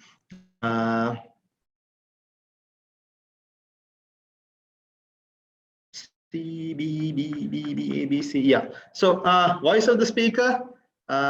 Actually speaking, the words that you use is number 3. It's the least important one. Though you need to have some good words. When you use powerful words, yeah, it gives the person some impression. The least important, number 2, is voice of the speaker. The most important one is the tone and vocal variety, because people will remember the tone and vocal variety. That's important. How you speak is not remembered by the words, sometimes not even remembered by your voice, but the way you say it, up and down. 1999 World Championship for Public Speaking, a guy called Greg Valentine. I think I got the year right. I'm exactly not sure. Starts off his speech by saying he was a world champion of public speaking in that year. He starts off by saying, nobody has ever died of snake bites. Everybody goes silent. Nobody has ever died of snake bites. Then you look up to him and see what he's saying. So he takes a bit of a silence. Nobody has ever died of snake bites. Okay, dude, what are you trying to tell me? And then he says, it's the poison that kills you, which means it's a poison that kills you means nobody dies of a snake bite, but it's a poison that goes inside that kills you. He meant to say things in life that you do immediately may not have a reaction. But as a part of that action, over a period of time, you will cause a lot of negative or positive effects. So take your time to do stuff. Think about before you make an action was the talk. Here too, all three are definitely important. I agree to some of the answers that are coming in, but the most important one is tone and vocal variety. If you got that right, then how do you train to speak in tone and vocal variety? Just try and speak like a human being and not like a robot. Don't repeat, memorize the answers. Don't try to be too loud or too soft. Speak at a neutral tone. You will do well. How would you speak to your friend at a restaurant sitting on the other side of the table? That's the voice you need to speak in. Then you will automatically get this right. And think it's a conversation like that. At that time, your vocal variety goes up, down, changes. Talk about the person you like, it's a different variety. First, talk about a person you don't like, it's a different variety. I like that guy. He's a super player. I like the way he plays cricket. But that other fellow, of course, you don't know, the variety automatically comes. That's the kind of discussion you need to have in an interview. When you sound natural, people like it. People actually like it and appreciate it. They don't want you to be robotic or practiced and rehearsed and memorized and spill out all that at the interview. They like natural sounding people, and they appreciate it. So you've got to think of something that works that way. Try not be a robot. Try to have a natural discussion. The words used, though it's the least one, important one, that is important too. Most of the time, yeah, interview happens in English. How many English words do all of us know? If I talk on this, it'll take 1 more hour, so I'm not going to go deep into it. Yeah, on average, early learners should know about 5,000 words. How can I improve that to about 10,000? Not very difficult. Every day for 15 minutes, read something on the internet in English. Listen to something in English for 15 minutes, but you've got to do it every day. In 90 days, you will realize your English is better. 15 minutes a day, that's all. Read or listen. Read anything that you like. Listen to anything that you like. Do it every day for 15 minutes. Your English will improve. You will thank me 90 days later. Easy thing to do. You only need the discipline of doing it for 15 minutes every day. 15 minutes, you listen to somebody speaking English. You don't understand the meaning of a word. You don't have to stop and look at a dictionary also. Don't do it. Just assume the meaning of that word and listen for 15 minutes. Do it for 90 days. You'll know your English. You will understand your English has become better. But the trick is you've got to do it every day. That is the only tricky disciplinary part. Well, body language, my last part. After that, we go in for questions. What's body language? Well, it's a very, very tricky thing. Though your mouth and words speak something, what you actually want to say will come out of your body language, will come out of your facial expression, will come out of your natural. The most honest language is the body language.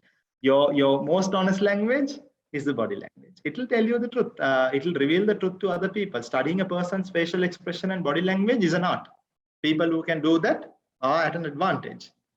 People who do this investigation questionings, people in the police, some of them, they understand people's body language and they already know. That's why sometimes people are, for the same crime, some people are out in 5 minutes, some people are in for years and years. They understand what is this whole thing. They understand the body language and they are able to read it. Some basics that you need to know is in an interview or maybe when you're speaking to someone, yeah, don't keep your hands like this. This is an offensive posture. You can lay your hands like this on the table. This means you're listening attentively, like this. Don't do strange things like putting your hand inside the ear, wiping your nose, adjusting your hair when you're talking. All that, yeah, definitely must not do in interviews. What does this mean? You listen like this. Keep your chin on your hand and listen closely. What does that mean? That means you're not very open to taking or accepting what he's saying. This means I'm not ready to take feedback.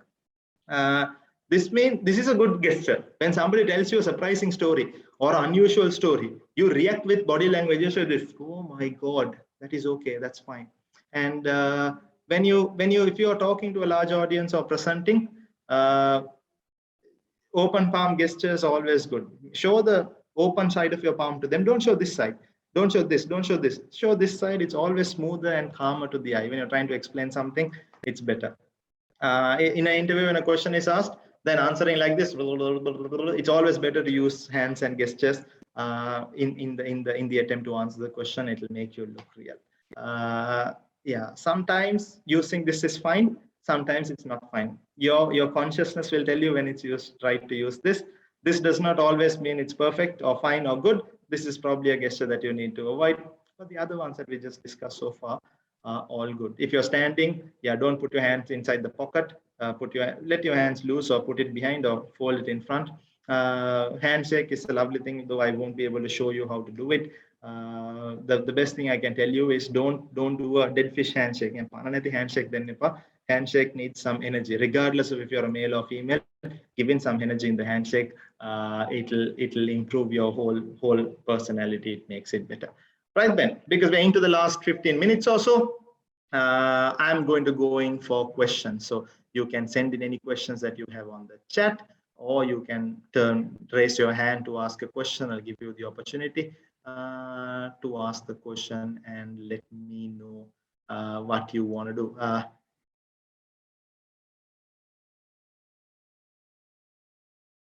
So here's the deal. There you can ask anything, like the slide says. Ask anything. When you ask anything, it means just ask anything. Don't worry about it. Anything about corporate, fitting into a system, fitting into the culture, anything other than what we've discussed is also fine. Even if it's a thing that we discussed, I am still fine. Or anything that was not clear, you can please go ahead and ask. It helps.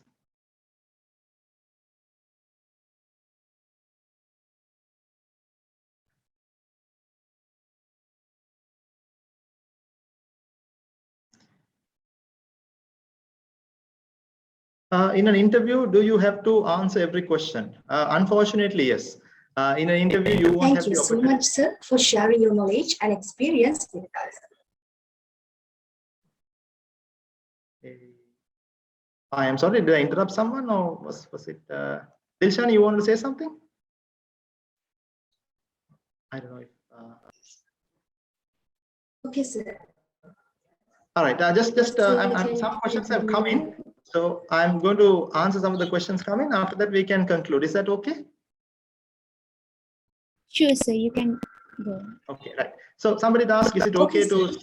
skip a interview question? No, that's not okay. Definitely not okay. If I was interviewing somebody and they say, I'd like to skip that question, I have no answer to it, you're automatically saying, I'm too arrogant to, I'm not going to answer your question. That's a no. That's definitely a no. But yeah, there could be a situation where you don't know the answer. Well, then you don't have an answer choice to skip. Well, you can say that's not something that I've learned before. That's not something that I've come across before. That sounds very new to me. Maybe I'll have to do some research to learn about it. But see, in an interview, they won't ask you questions like that. That is tricky. Technical questions is where you will say, I haven't heard about it. It's about yourself, your opinion, how things happen. Most of the interviews questions are based on that. So that's how it's going to happen. But in any way, if you come across a situation that you don't know something, don't say I want to skip the question. Say that that's something that you haven't learned so far, come across so far. You'll have to look at it and let the person know. When what are the things I can do to talk confidently English? I feel shy to talk in English. Well, yeah, English is a language. If you can speak well in Sinhala, you definitely can speak well in English also. Just that you need to know the words. Practice vocabulary. Try to learn more words in the English language. If you know about 1,000 words, 10,000 words, you're going to be in a comfortable situation. Knowing a lot of words will help you easily write. But to speak better, you have to do a lot of listening. And even if you do millions of hours of listening, until you start doing it, you won't be comfortable. So start doing it with even the crowds that you're casual and okay with. Call a hotline maybe and speak in English. Order pizza in English. You'll make a mistake. That's okay. Record that call and give it to someone and ask them to correct you. Listen to the local news broadcasts. They tell you they show you how a sentence can be constructed by style of reporting. Listen to people teach English on YouTube. Do anything that you want. But first thing is you've got to do a lot of listening if you want to speak well. Then learn the words also equally well. There's a bigger chance. To answer this question, it can take me a long time about English. It's something that I love doing too. Maybe later on, WhatsApp me or message me on LinkedIn or something. I'll tell you all the tips that I have to make this whole thing better. You have to challenge yourself. Read a newspaper article and explain what is in the newspaper article to somebody in English. So you've got to get into the hard route at some point. If you can do that, you will become better. It's not a very difficult thing. I've coached people to do it enough 1 more times. Just that you need to have the discipline and the intent to do it. When we ask about brief introduction about ourselves, is it essential to limit to 1 or 2 minutes? No, it's necessary that you don't turn out to be boring. That's the only thing. Somebody asks you, tell me about yourself. Give me a brief introduction about yourself. Even if it's 10 minutes, if it's interesting, the person on the other side will listen. You can look at the person's body language. Brief, if they're marking something, looking around, looking at their phone, that means they've lost interest. Quickly cut the brief short, tell only what is more interesting and keep it. If they're really attentively listening, oh yeah, wow, okay, tell me, then you should go on and more about it. Depends on the discussion. It doesn't mean it has to limit to 2 minutes. Definitely not. Is it necessary to wear blazers for the interview? No. Even if you, maybe if you're interviewed for a CEO position, try and get into a blazer. But for casual interviews, don't. Maybe interviews for freshers, don't wear the blazer. It's so silly. It doesn't mean that you should be wearing a blazer. For me, if somebody comes in with a blazer even for a job at a middle management level, in the modern day, it looks fishy. Recently, I was there at the US embassy to get my visa for the visa interview. There, two people had come in with blazers, and everybody got rejected. So you blazer is not going to do any help really. If your personality will do a lot of help. Wear the tie, wear a decently colored shirt, proper looking trousers and shoe, and get there. Or if you're a female, a decent looking dress and look good with the shoes and the handbag or anything that you're carrying, you're up with a good deal than what a blazer can give you. Is there such a thing as being too professional overdressed when it comes to interview attire? Is it okay to wear pants, suit, blazer to an interview? Does it depend on the position for which you're applying? Yeah. A previous question, I think we discussed the same thing. Don't wear the blazer. There is no such thing as being overdressed. That's a good question. It is always better. There's a popular English line that says it's always better to be overdressed than to be underdressed.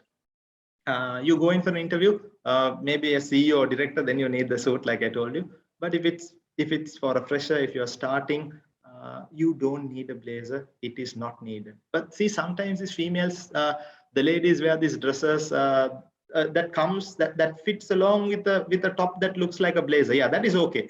You can wear that because that dress with that top looks better. That top is definitely not a blazer. It's a part of a dress, but it looks better. I don't know how exactly you call that.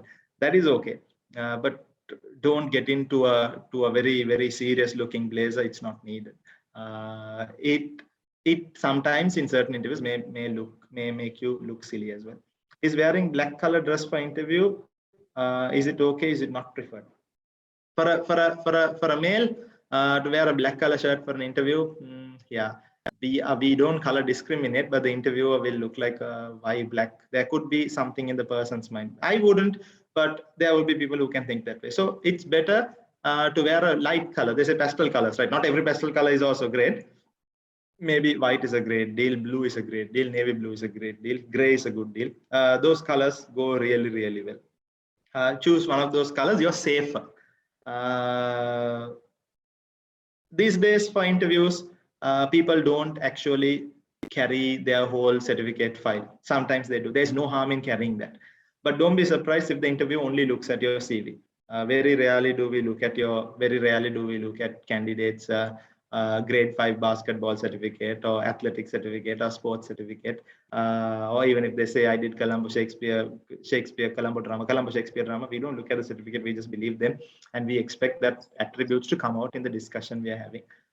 You can take all the certificates and go just in case, because if somebody says, can I see your MBO certificate, or can I see your certificate from the university, can I see your proof of participation for this, it's all right. They can ask for it. So carry everything and go, but don't be surprised if they ask only for your CV, which is the norm these days, because they've already looked at your qualifications and maybe they haven't validated it. They believe you. What you put in the CV, they believe you. That's why if you make even the smallest hoax in the CV, even if you put the smallest lie in your CV, you're going to get knocked off just like that. So be honest with the CV and carry a copy of that. That should do the trick. If anybody wants to ask questions in person, you can raise your hand. That's possible too.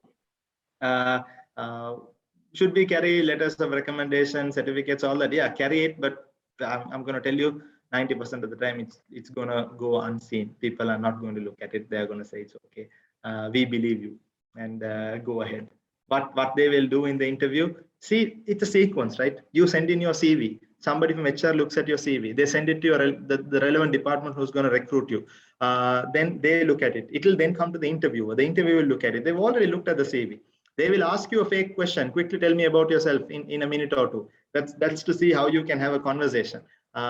Anything that is in the CV, they already know. In that conversation, they are looking to see how well you can interact and to understand your personality. That's all they're having the interview. So their certificates is easy to carry, right? Just take it and go. But even if you don't carry it, even if you don't carry it in a way, take it and go. But don't be surprised if nobody looks at it. They'll just look at the CV. That's usual.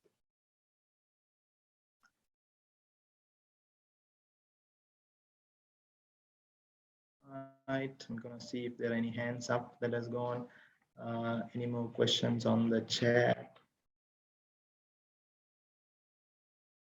Also, mistakes that people make in interviews is that they sometimes are too nervous. To come out of that is to be in the middle of the two things I said, right? Don't be too serious and don't be too arrogant also. Take it easy. That way you will do a better job in the interview.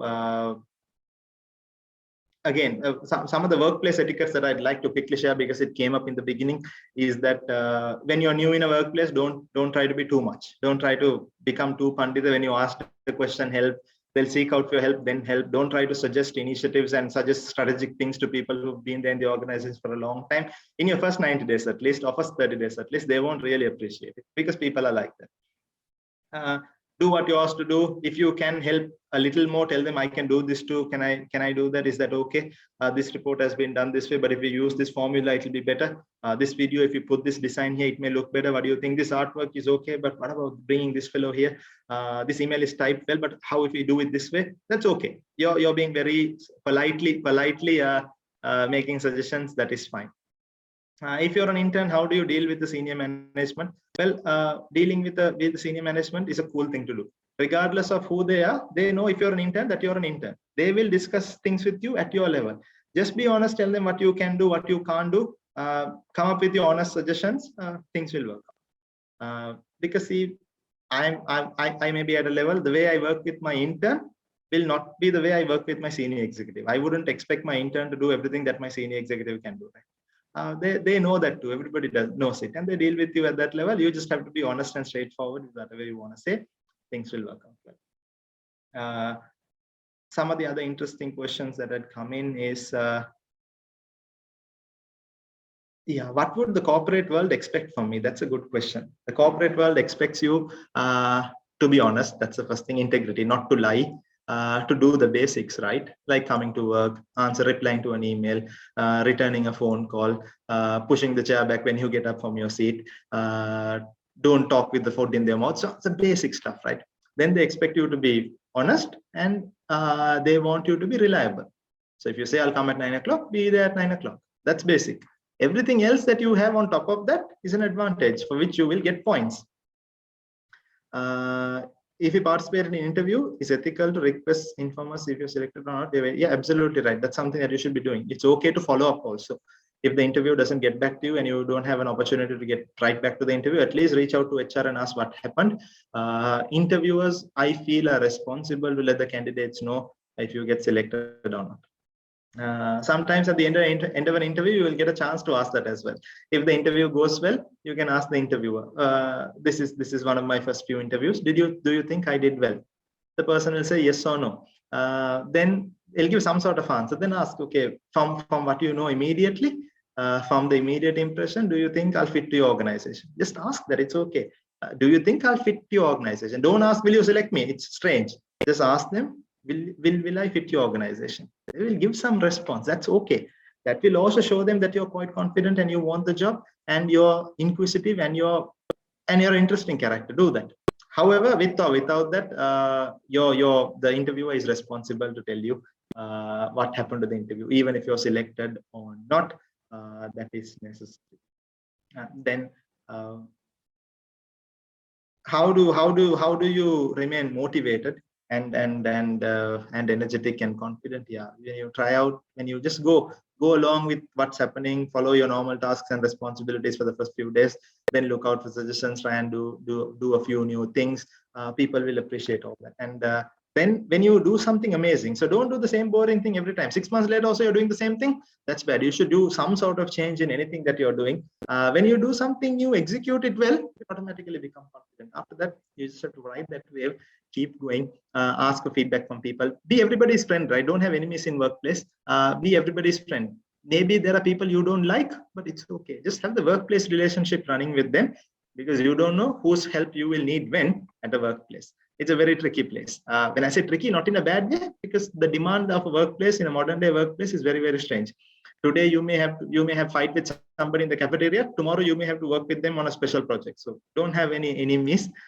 You just have to be corporate workplace friends with everyone. Everybody is your colleague. That will work. That's that. We've hit 12:30. So if you still have any questions, please raise your hand. I'm willing to answer. I'm also looking at the chat. Looks like I've answered all the questions. I want to thank all of you for being a lovely audience. I appreciate it. You've been responsive with your chats and responsive answers and all that right from the beginning, which I truly appreciate. If you learn something over the last 2 hours and can be immediately brought into your life and you're going to do it, that's going to be the biggest victory of my investment of the last 120 minutes. Where can you reach out to me after this session? Well, I'm out there in many places. LinkedIn, the most popular one. Look out for Ajmal Hussain. I'm also there on Instagram and Facebook. Well, that's for share and share some casual substance. You can hit me up on LinkedIn. Send me a connection. We can stay in touch. If at all you want to get in touch on Facebook and Instagram, that's fine too. All that works. So I'm going to tell you to keep in touch. Stay energetic. Look out what's happening in the corporate world. Everything that I told you today may have changed easily 2-3 years later. So you've got to be in the world. Look at what's happening. How people write emails 10 years ago and today have greatly changed, right? So the workplace is also a changing thing. Keep your eye open. It will do a lot of good for you. And I wish all of you all the best in your careers. Maybe all of you are in the 19s, 20s, I'm thinking, if I get that right, maybe 21, 22s, I'm not sure, but about to step into the corporate world. If you approach it with a positive attitude, the corporate world will also approach you with a positive attitude. Do your best to make the workplace a good place for everyone. Don't create virus, don't create negative energy, be positive, try and help everyone that you can at every possible instance. Because when you help people in the workplace, it does a strange thing. You put them under pressure when you want their help. That's a lovely thing, right? Just help everyone. One day you want their help, they will anyway help you. They will go the extra mile to help you. That's how workplaces are. Though there are toxic people say, yeah, my workplace is not good, my boss is not good, my peers are not good. If you're a person with positive energy, you can move off and then not manage all that.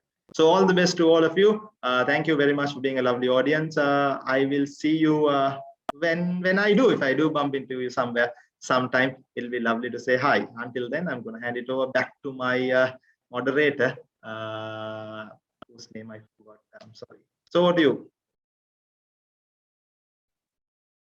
Yes, thank you, sir.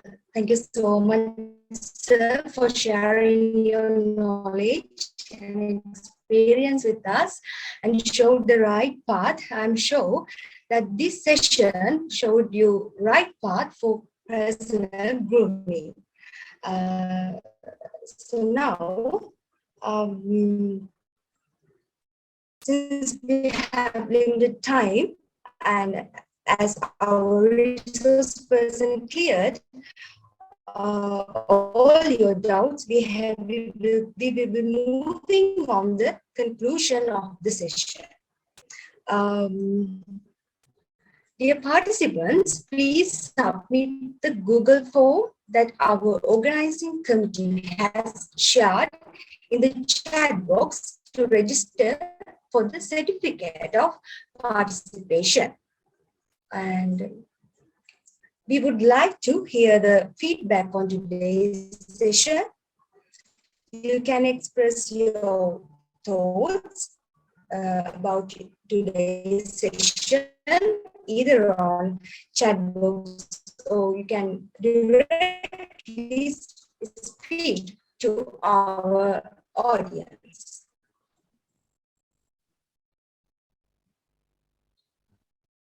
Hello, sir. I'm here, Dilsha. Thank you so much for this valuable session. This is very important for us as undergraduate. Further, we got very valuable insight about personal grooming. So I like to thank you for this valuable session.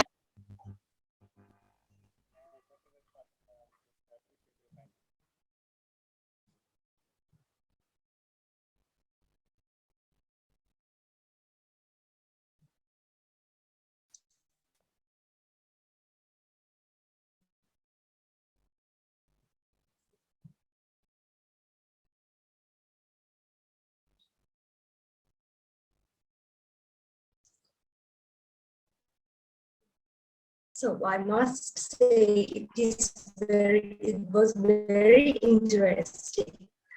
I'm pretty sure that this session was very helpful to you all about personal grooming.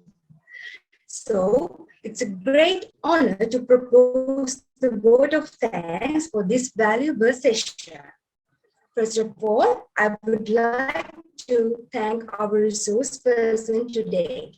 Thank you very much, dear sir, for dedicating your valuable time to be here with us today and sharing your depth knowledge and experience with us.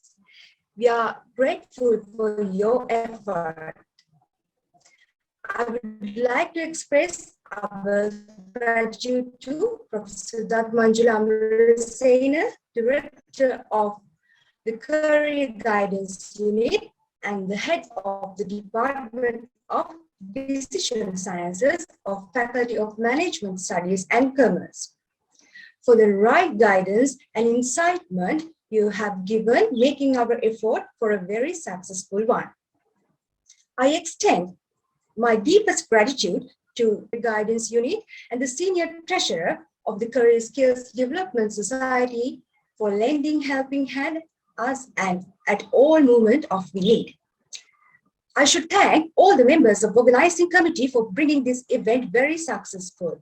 Also, I would like to give in my heartiest gratitude to our amazing audience, our loving members for joining us. This would not have been successful if were not your cooperation. Thank you so much. With that, we mark the end of today's workshop. Join with us on 18th of March with another set of amazing workshops that would definitely help to build your career skills. Have a good day. Stay safe. All right, thank you very much. Have a good day to all of you as well. Thank you so much for being a lovely audience.